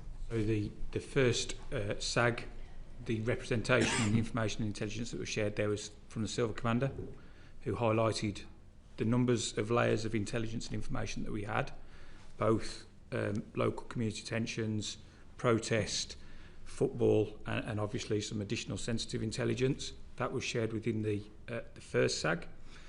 At the second SAG, I reiterated that obviously in the absence of Maccabi fans, the threat to the football fixture would come down, absolutely, because some of those potential clashes between football supporters came down, but the threat to the event still remained high because of protest, counter-protest, and some of those ongoing community tensions within it. So there was still a high threat to the whole event, not just the football. And what was your recommendation at the first SAG committee? So I didn't make any recommendation at the first SAG, but the first SAG recommendation was a preference of no away fans. But what I think is important is we obviously were part of a number of emergency services partners who all were given the opportunity to put forward a view as to their preference for that fixture. The Silver Commander at the first SAG made the recommendation, or the preference would be for no away fans based on all of that information, the intelligence, and the significant threat that the whole event posed to all people. To remind us, you were at that first SAG. Did you or the Silver Commander tell them about your conversation with the Dutch police? So the information would have been available to the Silver Commander because I briefed him the night before. You were there, did he? So my recollection is all of the information that we had was shared at that point and briefed into the SAG. He did tell them about your conversation. He would have shared all of the information. You were there. You must know. You'll have to forgive me. I mean, I haven't heard the minutes, heard the recording from the SAG. Do you recall? What do you recall? So I recall a very detailed, comprehensive briefing from the Silver Commander who outlined all of the threats and risks that the fixture was presenting. Both sides, including Maccabi Tel Aviv fans, and also the threats from to harm Israeli fans. Chief Constable, you look like you would say one word. I'll send I found the taxi thing that we referred to very early on. I'll send that through to you as well. I'd appreciate that. Which shows the both. I appreciate that we have, you've indulged us and stayed longer than you were supposed to, so I do appreciate you giving us extra time. We as a committee are now going to talk to the City Council and other bodies, but we will reflect on everything we've heard, and we will be producing a report on this issue. But thank you again for your time. I'm going to have a short break now. Order.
Order, order. We now come to our second panel of witnesses on the issues regarding the decision to ban away fans for the Aston Villa Maccabi Tel Aviv Europa game. Can I ask our second panel to introduce themselves? Perhaps I'll start with you, Mr. Brooks. Thank you. I'm Richard Brooks. I'm an officer of Birmingham City Council. I'm the Executive Director for City Operations. So that covers a portfolio of the core environmental services of the Council, the waste collection and disposal, highways, regulation and enforcement. And for the purposes of this committee, it's also the resilience function, which is where the Safety Advisory Group is housed. And in the regulation and enforcement function, the environmental health function, which is where the licensing of the ground is done. Thank you very much. Good afternoon, I'm Councillor John Cotton, I'm the leader of Birmingham City Council. I'm Anthony Cox, I'm the City Solicitor with Birmingham City Council, responsible for legal, democratic services and electoral services, which also encompasses governance. Thank you, and I apologise for keeping you waiting, and I'm very grateful that you've said you can stay behind a little later. But I'm going to start questions with Joe White. Yes, thank you for coming. First of all, can I ask, were you in the audience for the previous questioning? Yes. Great. So my first question is the quality of the minute taking and the fact that we weren't able to gain a full picture from exactly what happened in each of the meetings. Can you answer that, please? Richard, could I ask you to pick up as Director of Operations on that? Yes, of course. So first of all, I'm sorry if the minutes have not allowed you to get a full enough picture of the events in the meetings. There were 4 Safety Advisory Group meetings: the 7th of October, the 16th of October, the 24th of October, and the 3rd of November. We provided minutes for each of those, and we have provided you with the full minutes in both unredacted and redacted form. In terms of the quality of the minutes, they are circulated after the meetings. The meetings from the 7th of October were actually circulated on the same day to the attendees of the meeting. There was a little bit of a delay after the 16th, but they were subsequently circulated. We've tried to provide the best minutes for these meetings that we can.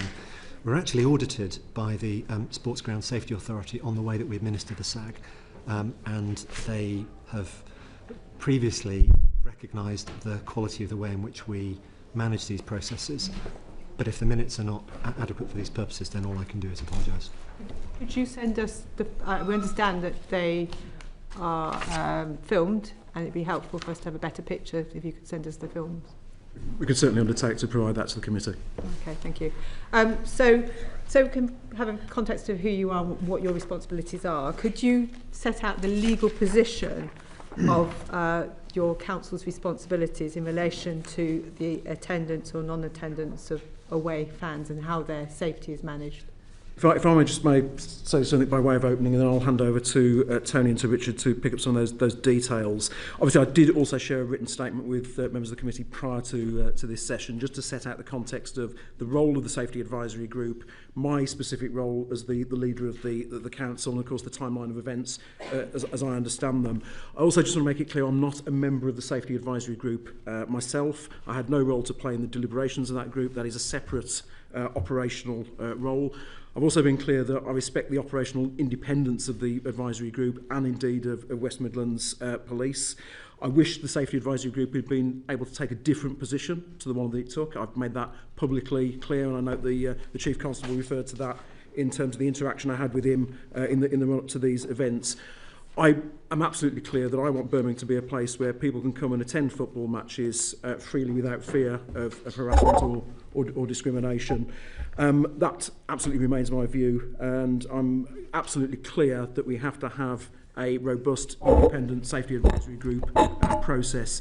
I also am clear that whilst I'm the political leader of the council and took a very clear line on the fact that I thought this was not the position I wished to see, it is not my role as the leader of the council. It would be inappropriate for me to interfere in an operational matter and on a process that is led by the evidence that statutory partners, including the police, place before it. But I will ask Tony just set out some of the understanding of the legal position as well with regard to the SAG. Yeah, in relation to the SAG, obviously they were a recommendation from the Taylor report following Hillsborough and other tragedies. The actual purpose of the SAG is in relation to providing specialist advice to the authority in terms of ground safety, and that obviously includes fans' attendance at the ground. So they provide specialist advice, which is why you have the specialist agencies such as the police, the fire service, all that contributing to the SAG to formulate the advice. The advice is then given to the, which it was in this case, to the event organiser. In this case it was Aston Villa Football Club. My understanding is that if there's a disagreement about the advice that's being given, it is then for the council, and that falls within Richard's sphere, to actually see whether or not there needs to be action taken in relation to the safety certificate encompassing that ground, in this case Aston Villa. So that's how any prohibition or restriction would be imposed upon the safety certificate in relation to fans' attendance, for example. And should the SAG take responsibility or take account of any reputational risk to the UK, not just Birmingham, of any decision of banning fans from another nation to an environment of such, where, in particular in an environment where there's such an international tension? I think the SAG's primary role is about safety at sports grounds, which is why there was a recommendation to actually bring those in. They're obviously chaired by the local authority, which was a recommendation within the Taylor report. So I think the predominant focus of the SAG must be a dissemination of information between the people who deal with risks such as public safety, in other words the police who've given evidence earlier today. So I think the primary focus must be dissemination of information for members of the SAG to formulate the best advice possible based on all the evidence, with the focus being on safety. So obviously you're taking account of the threat perspective, and what you've circulated in the public domain is a redacted account of what you thought the threat perspective is, and I want to question why you've redacted that when it says the threat to local Jewish community is medium, Muslim community low, Christian community low, black community low, Villa community low, Maccabi high, pro-Palestinian medium threat on a higher scale in terms of fixtures this year. Why was that redacted? What reputational damage would it have done to the authority by redacting that? I can't speak about the specific redaction. We have specialist advisors who advise on issues of freedom of information requests, which deal with in terms of the legislation and also the exemptions that were permitted to apply.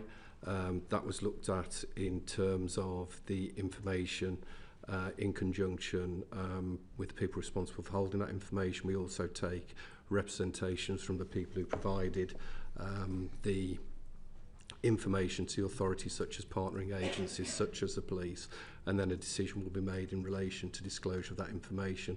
I can't specifically comment on that, but I will have a look at that and provide information to the committee if that is required. Can I jump in there? Can I push you on that point? Because the threat levels weren't redacted from the third SAG. Does that strike you as curious? They're redacted from the first SAG and not the third SAG minutes? Again, I'd have to go back and actually look at the basis basis of redaction. What's your professional view? Does it not seem strange that threat levels are redacted in the first minutes, but not the third minutes? I suppose what I would say, I don't know a specific reason for the redactions, but you'd obviously expect some consistency. So if that happened, yes, I would be surprised.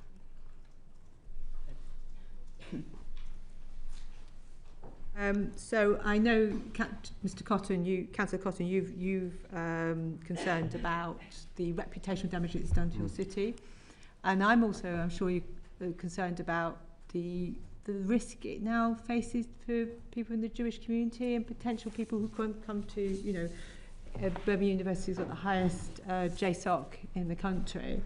What threat does this pose to them now that this decision has been taken?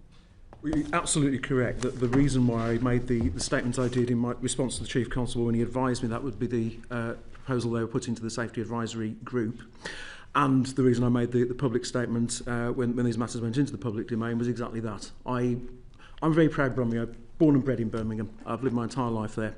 I am very proud of the fact it's a diverse city. It's a place where people of all faiths and none, all ethnicities make their home, and I want it to be a welcoming and inclusive place. And anything that detracts from that is a concern for me, which is why I raised those issues. We have a very strong tradition of interfaith working in Birmingham that goes back some 30 years now. We have some very vibrant community engagement that we do with communities in the city, including our Jewish community. We also have a good working relationship with the Community Security Trust. We are currently developing our anti-Semitism strategy for the city, which will draw on the government's national anti-Semitism strategy that's been brought forward as well. I am absolutely clear as the leader of this council that we will do everything that we need to do to ensure that people of this city, from the Jewish community and from all communities, can feel safe and supported. Jeremy. Can I just come in there? It's relevant. Have you adopted the IHRA definition of anti-Semitism? Has the council? Yes, we adopted that. I think, you'll need to check the record, but I think it was around 2017, 2018, and that was done by means of a vote through full council. Okay, I'll come back to that later, if that's okay. So, as a council, clearly there's levels of risk, and you can take the decision that you just don't want no disorder whatsoever, which probably means you never put a football match on again, or you manage the risk. What's your risk appetite here? Because you wanted the away fans to be able to attend. Were you prepared to accept some form of disorder as a result of that?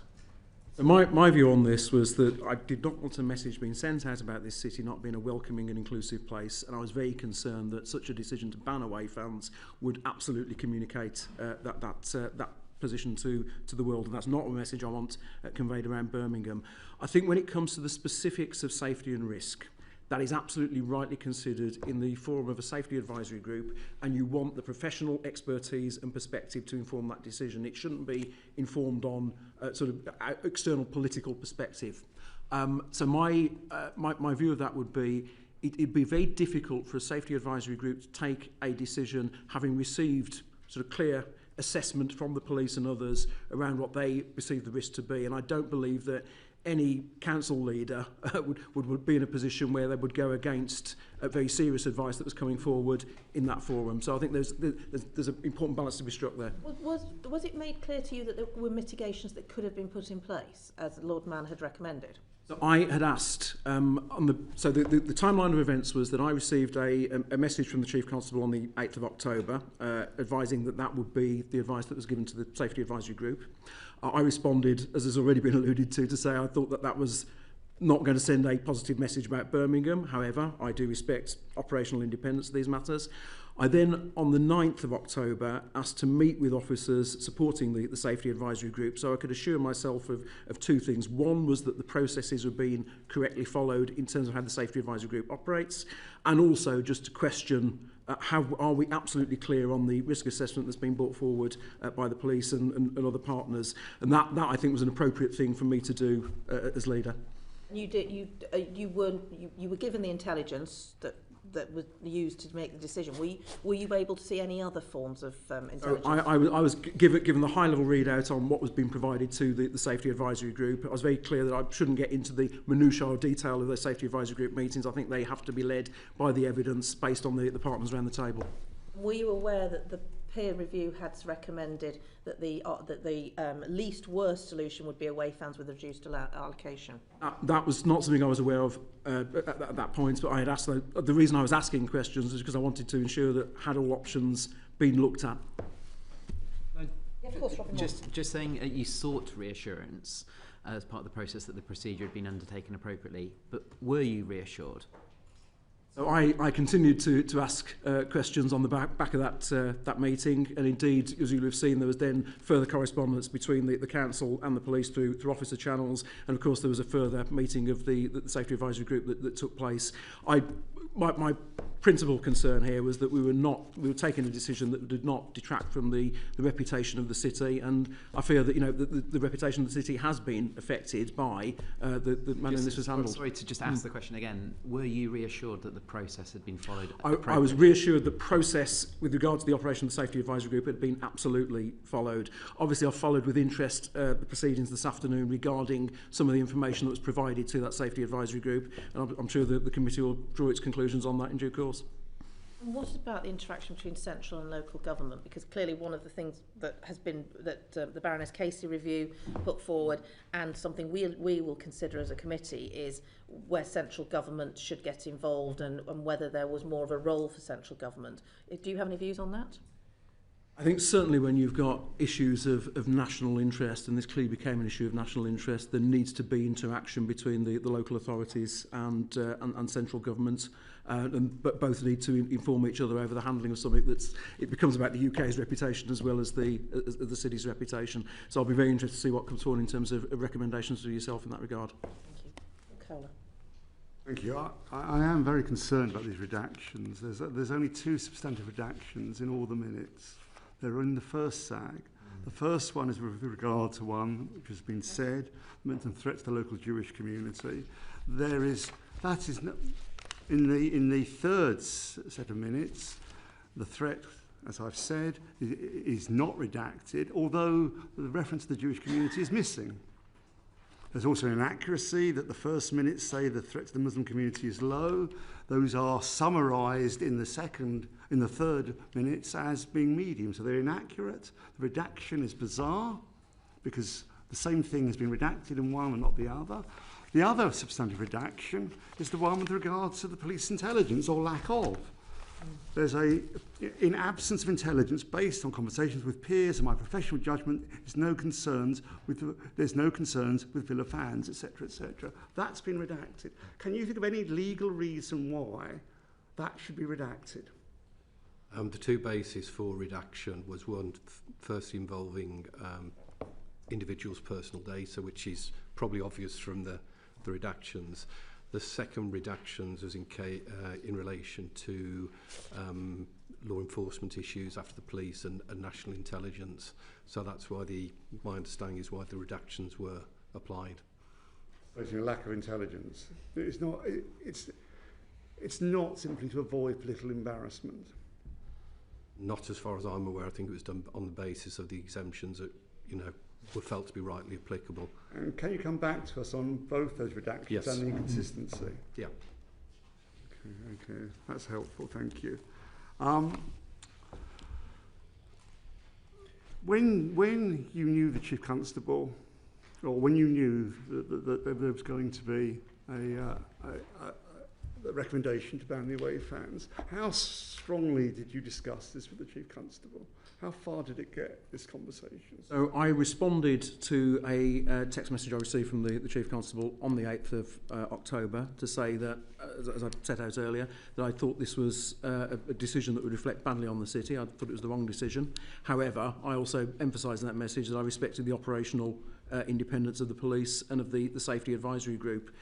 That was the message I very clearly conveyed back to the Chief at that point. And did you go outside the city politically? Did you address this nationally? No, my view was very straightforward, that it was for the Safety Advisory Group to act on the basis of the intelligence and information that was put before it by statutory partners. I thought it would be inappropriate for me as a politician to step into that space, having already conveyed my concerns around the wider impact that it would have upon the city. And what about this from the resource perspective? Because there's an issue of resources in addressing these risks. Was there not an element there where you could talk to one's political masters in Whitehall? Well, again, I would have expected such conversations to be part of, based on information and intelligence that went to the Safety Advisory Group. We have a long-established process that the Safety Advisory Group considers those with the appropriate professionals sat around the table and then would come forward with recommendations and proposals. I thought it would be crossing the line, frankly, from the point of view of my responsibility to step into that space. I thought the process should be followed, and I'm sure the process was in terms of the group itself. And did you quiz them as to the process having been followed, or did you assume it had happened? No, I asked a series of specific questions.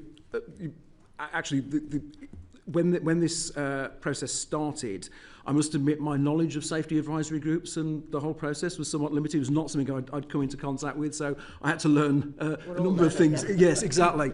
So and the reason I convened that meeting with officers on the 9th was actually to understand what's the role of the safety advisory group, where does this fit in terms of the legal framework, what is the appropriate process to be followed in these circumstances. I was assured that the appropriate process was being followed from the point of view of the City Council as the convener of the Safety Advisory Group.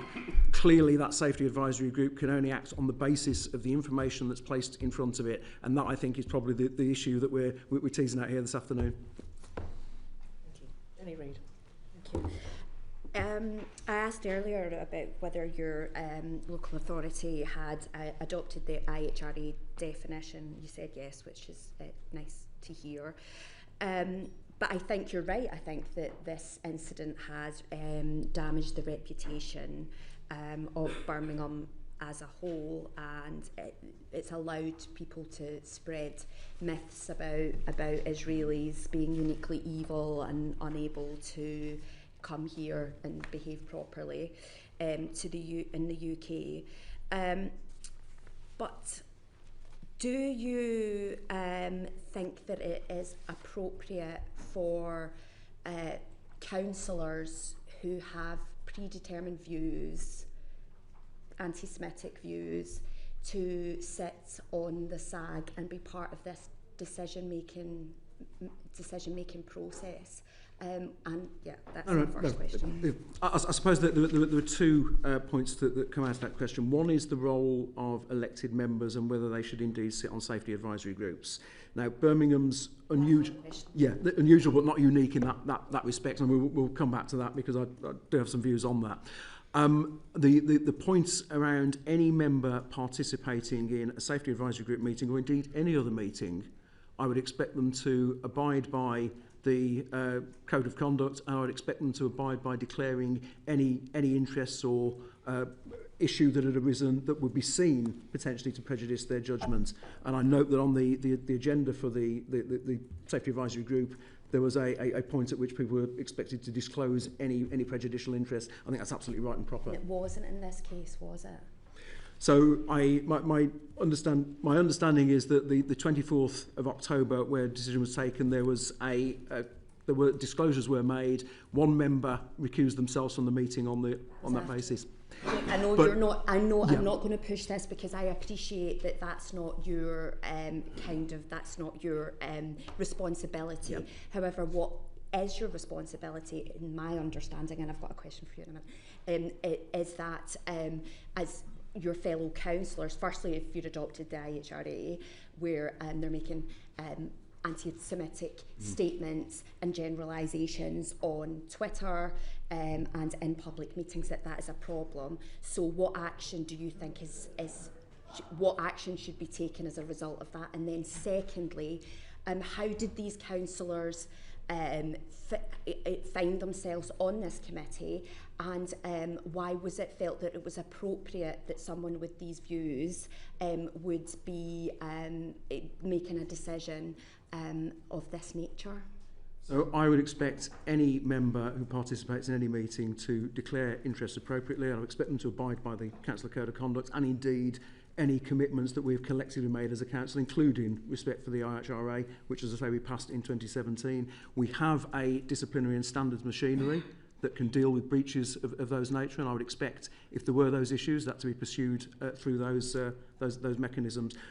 Are there any ongoing investigations into the conduct of those councillors on the SAG? I am not aware of any such at the moment, but obviously the standards process is separate to my role as leader of the council. I think that's right as well. Who appoints the members of the SAG, councillor members of the SAG? Councillor members of the SAG are appointed by at full council at the annual general meeting. It's correct. I mean, formally, the councillor representatives on the SAG used to be appointed by the Licensing and Public Protection Committee, and I think there was a report in April 2019 from the then Assistant Director questioning whether or not councillors should actually be on the SAG at all. What happened as a result of that later in 2019, a decision was taken that councillors who sat on the SAG should be appointed by full council itself. They were appointed on the basis of one representative of 3 of the main political parties and 1 ward member for the area covered by the Safety Advisory Committee, I presume with the intention that they could contribute to any local issues that arose within the community. So that's in essence, they are selected through the annual governance process of the council in selecting who sits on what committee. So did you have any discussions at any point which recognised that there were councillors, some of your councillors, who were campaigning publicly to not just ban away from fans but stop the match in its entirety? Did that at any point come to you as leader of the council? No, that didn't come to me. So you didn't see the tweets leader from your account? No. No, I wasn't aware of specific tweets. I tried to stay away from Twitter, to be honest with you, these days as much as possible. But no, I was not aware of that position. Okay. I ask sorry, I missed the very beginning of the meeting. Are you the legal counsel? No, excuse me, I'm the Executive Director of City Operations, so I'm responsible for the part of the council that administers the SAG and also the licensing function which regulates the ground. Legal counsel. Sorry. Yeah. So can I ask about predetermination? So for my sins, I used to be a councillor and I chaired a planning committee for a number of years, and predetermination was obviously a really important principle in local government. Is that applicable to the SAG? SAG in essence is not a decision-making body, it's actually a body that provides advice, but I think any council has a really strongly opposed view where it would impact upon their ability to actually reach a fair decision based on the fact, should actually consider whether or not they should be sitting within a committee. And I probably don't need to tell you this from what you're saying, there's a difference between being predisposed to something as opposed to predetermining something. I completely agree with you. So in that case, do you think it was appropriate that councillors who were campaigning publicly to stop the football game in its entirety, that were on the SAG, which made the decision to ban away fans? Is that legally appropriate and morally appropriate? I think there's a number of things in answering that. I think each individual member of a committee, councillor or otherwise, actually has to take a personal decision as to whether or not they can make an informed decision based on anything without predetermining something. Certainly the terms of reference of the SAGs actually say that there should be there is a question raised about whether or not there is a conflict of interest or issues such as predetermination. On the agenda of the SAG meeting that took place on the 24th of October, there was quite specific advice given in relation to people declaring interest, and as the leader has already said, I understand that one councillor did recuse themselves based upon... After the decision was made. Based upon previous social media posts, and it was emphasised on there that, and I think it would be an unfair expectation of the chair of that committee to trawl through every social media post that someone's done. So it's very much a personal obligation on the individual involved. I do think, I appreciate that you don't want to trawl through people's social media. I mean, who would want to do that? However, in a case like this that has such huge public scrutiny on it, were you not concerned that such councillors were that had sat on the SAG and that they went to a meeting and then recused themselves, rather than you taking the kind of moral and leadership role of removing them from the committee? I mean, I would expect any member who had a perceived conflict of interest to take that on their own responsibility to remove themselves from such a meeting. If I'd been in that position myself, I would certainly have recused myself from a meeting. Mr. Brooks. Could I come in on this? Yes. So just in relation to these 4 meetings, I think it's useful to be clear about the sequence of events and the involvement of the individual councillors. So the 7th of October meeting did not provide advice. It established the planning assumption but did not provide advice. So there were 2 councillors present at that, and I think we accept that they should have declared interests, but they did not. At the next meeting, the 16th of October, advice was provided, the advice that there should be no away fans, but that advice was provided unanimously by all of the partner members of the Safety Advisory Group. So I think that is significant in relation to the involvement of the two councillors, and there was an opportunity for them to express dissent. The 24th meeting is then when I think we get it right, where we have declarations of interest and recusation. I think it's clear that very serious error of judgment here, which has really harmed the confidence of the Jewish community in Birmingham, that such people with such predetermined views of the Jewish community and of Israelis were allowed to be involved in that committee meeting. And I'd encourage you to kind of reflect on that and think about it. That's all I've got at the moment. I've got Peter Prinsley and then I've got Joe. Thank you. I'm Peter Prinsley. I'm sorry I was a bit delayed.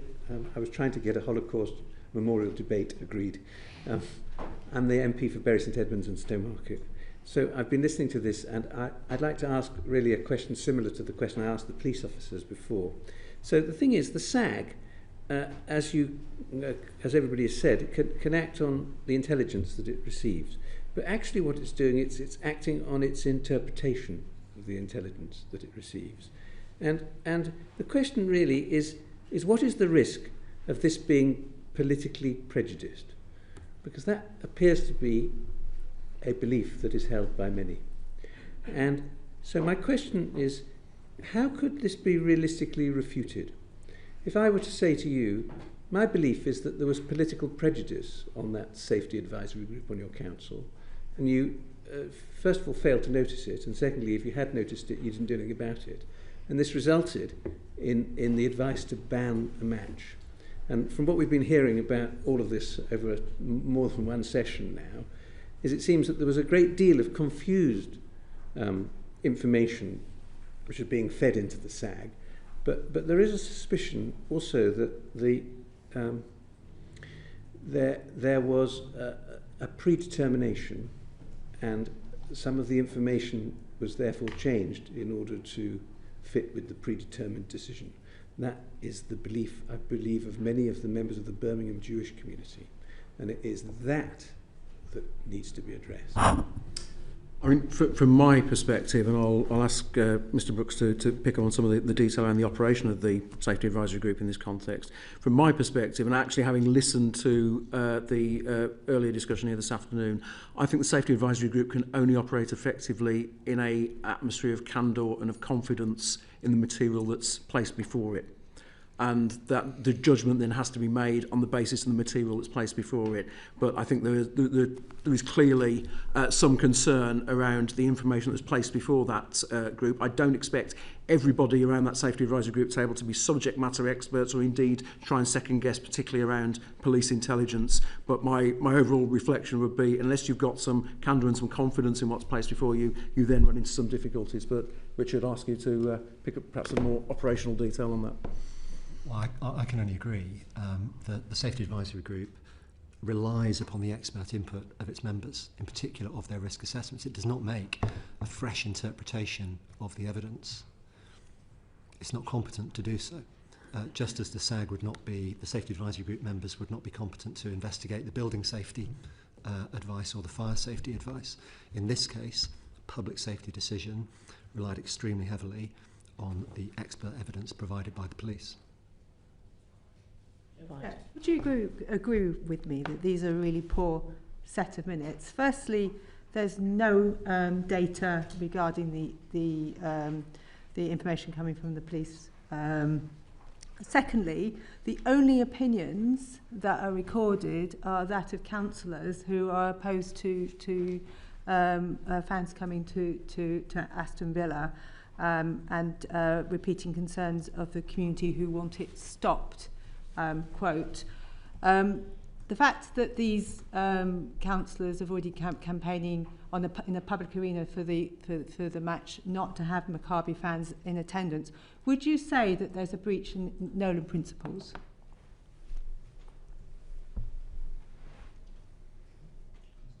May I start against? Do you want to pick up on the minutes? I mean, I firmly believe that the officers who were administering these meetings were trying their very best to apply the Nolan principles, and in particular to act in the public interest and objectively.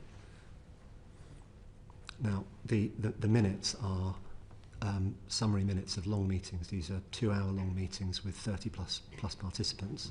And it's very difficult to capture all of the detail of those meetings. But there's a complete absence of the intelligence provided by the police, so that we as HAS members have been unable to gain a true picture of exactly what was discussed. These minutes are now out in the public arena, so the whole of the country be studying them, and what's being recorded here is not, we understand now, is not a true picture of what was being informed to the meeting. And then you're getting commentary from councillors who do not want Maccabi fans to attend the match. So we're getting a very biased picture from these minutes. Would you agree with me? I don't think I can agree that it's a biased picture in the minutes. It may be an incomplete picture and not a perfect record of the meeting, but it is our best attempt to provide an accurate summary of what was discussed at the meeting. In my view, it's not. We're getting an inaccurate picture, an understanding of exactly what was agreed at that meeting. I think the fundamental point upon which the decision was made, which is the police intelligence, I mean, it's a genuine question. How can that not be included in the minutes? I can't get my head around that. I don't quite follow when you say the police intelligence. The police intelligence, which everyone has told us, informed the decision to ban the away fans. How can that not be? How can that not be included in the minutes? Now, it's not redacted. It's not there, and yet we have the kind of anti-Semitic ramblings of a far left councillor.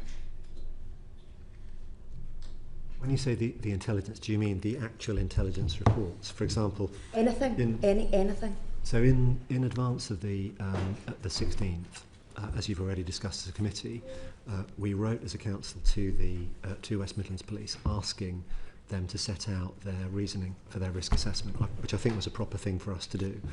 And in advance of the meeting on the 24th, we wrote to them, and this is unusual practice for safety advisory group meetings, that's not normally done. We wrote to all of the partners asking them to set out their evidence in advance of that meeting, and again the police Why did that. wouldn't it? I mean, why isn't it in the minutes? Even just noted as intelligence can be found at Appendix C or whatever it might be. We decided to ban the away fans because they had a conversation on the phone. All I can understand is that two councillors agreed that the away fans shouldn't be in attendance. And so from my understanding of the minutes is that this is pressure that's come from two councillors rather than intelligence that's been provided by the police. So you have here a biased set of minutes that's inaccurate and is giving us a false picture of exactly what went on in those meetings. I mean, what I'd say is I wasn't at any of the SAG meetings, The police. and I think, well, it's an actual, that is fact. I wasn't at the meetings. What I would say in relation to minutes, they're never a verbatim record of what has been said in a meeting. It depends off. A lot of this depends on the skill of the actual person taking the minutes to encapsulate the relevant gist of the conversation and what was taken into account in terms of reaching any conclusion.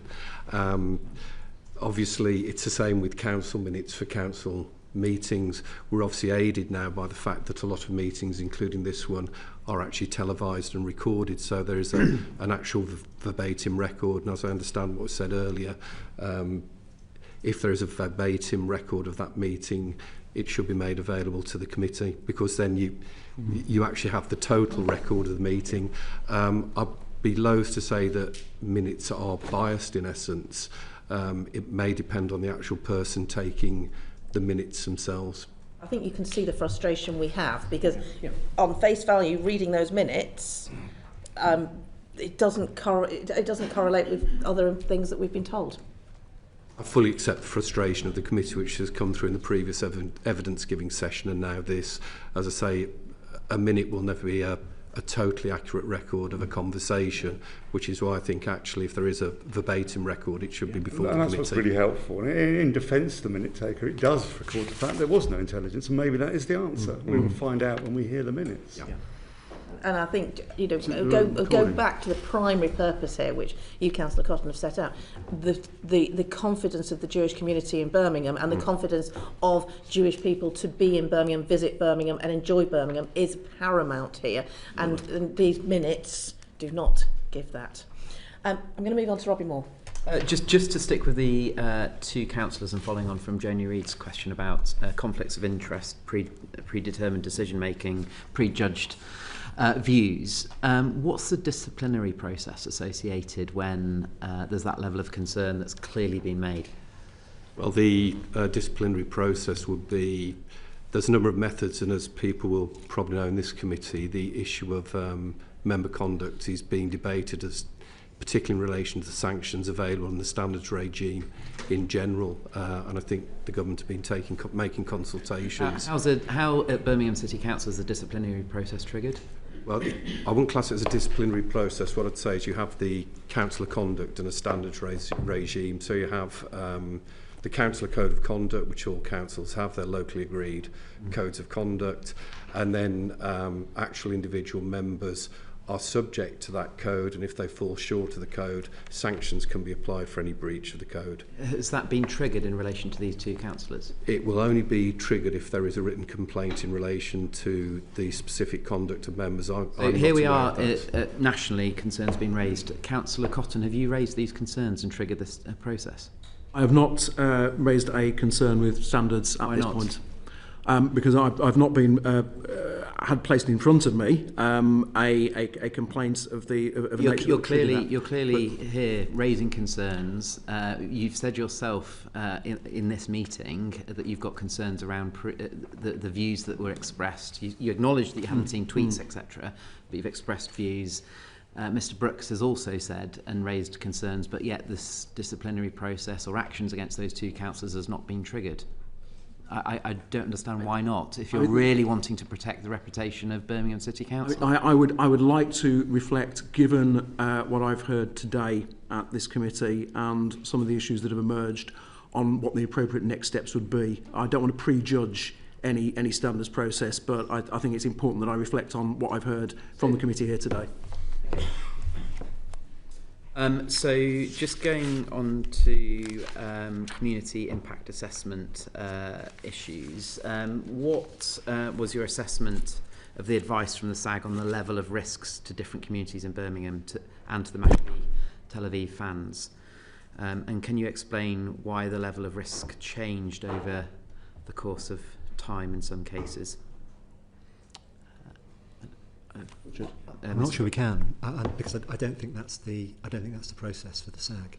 I think the SAG has to accept the risk assessment on the basis of the assessment by the relevant competent partner. It did not. We didn't. No view on that.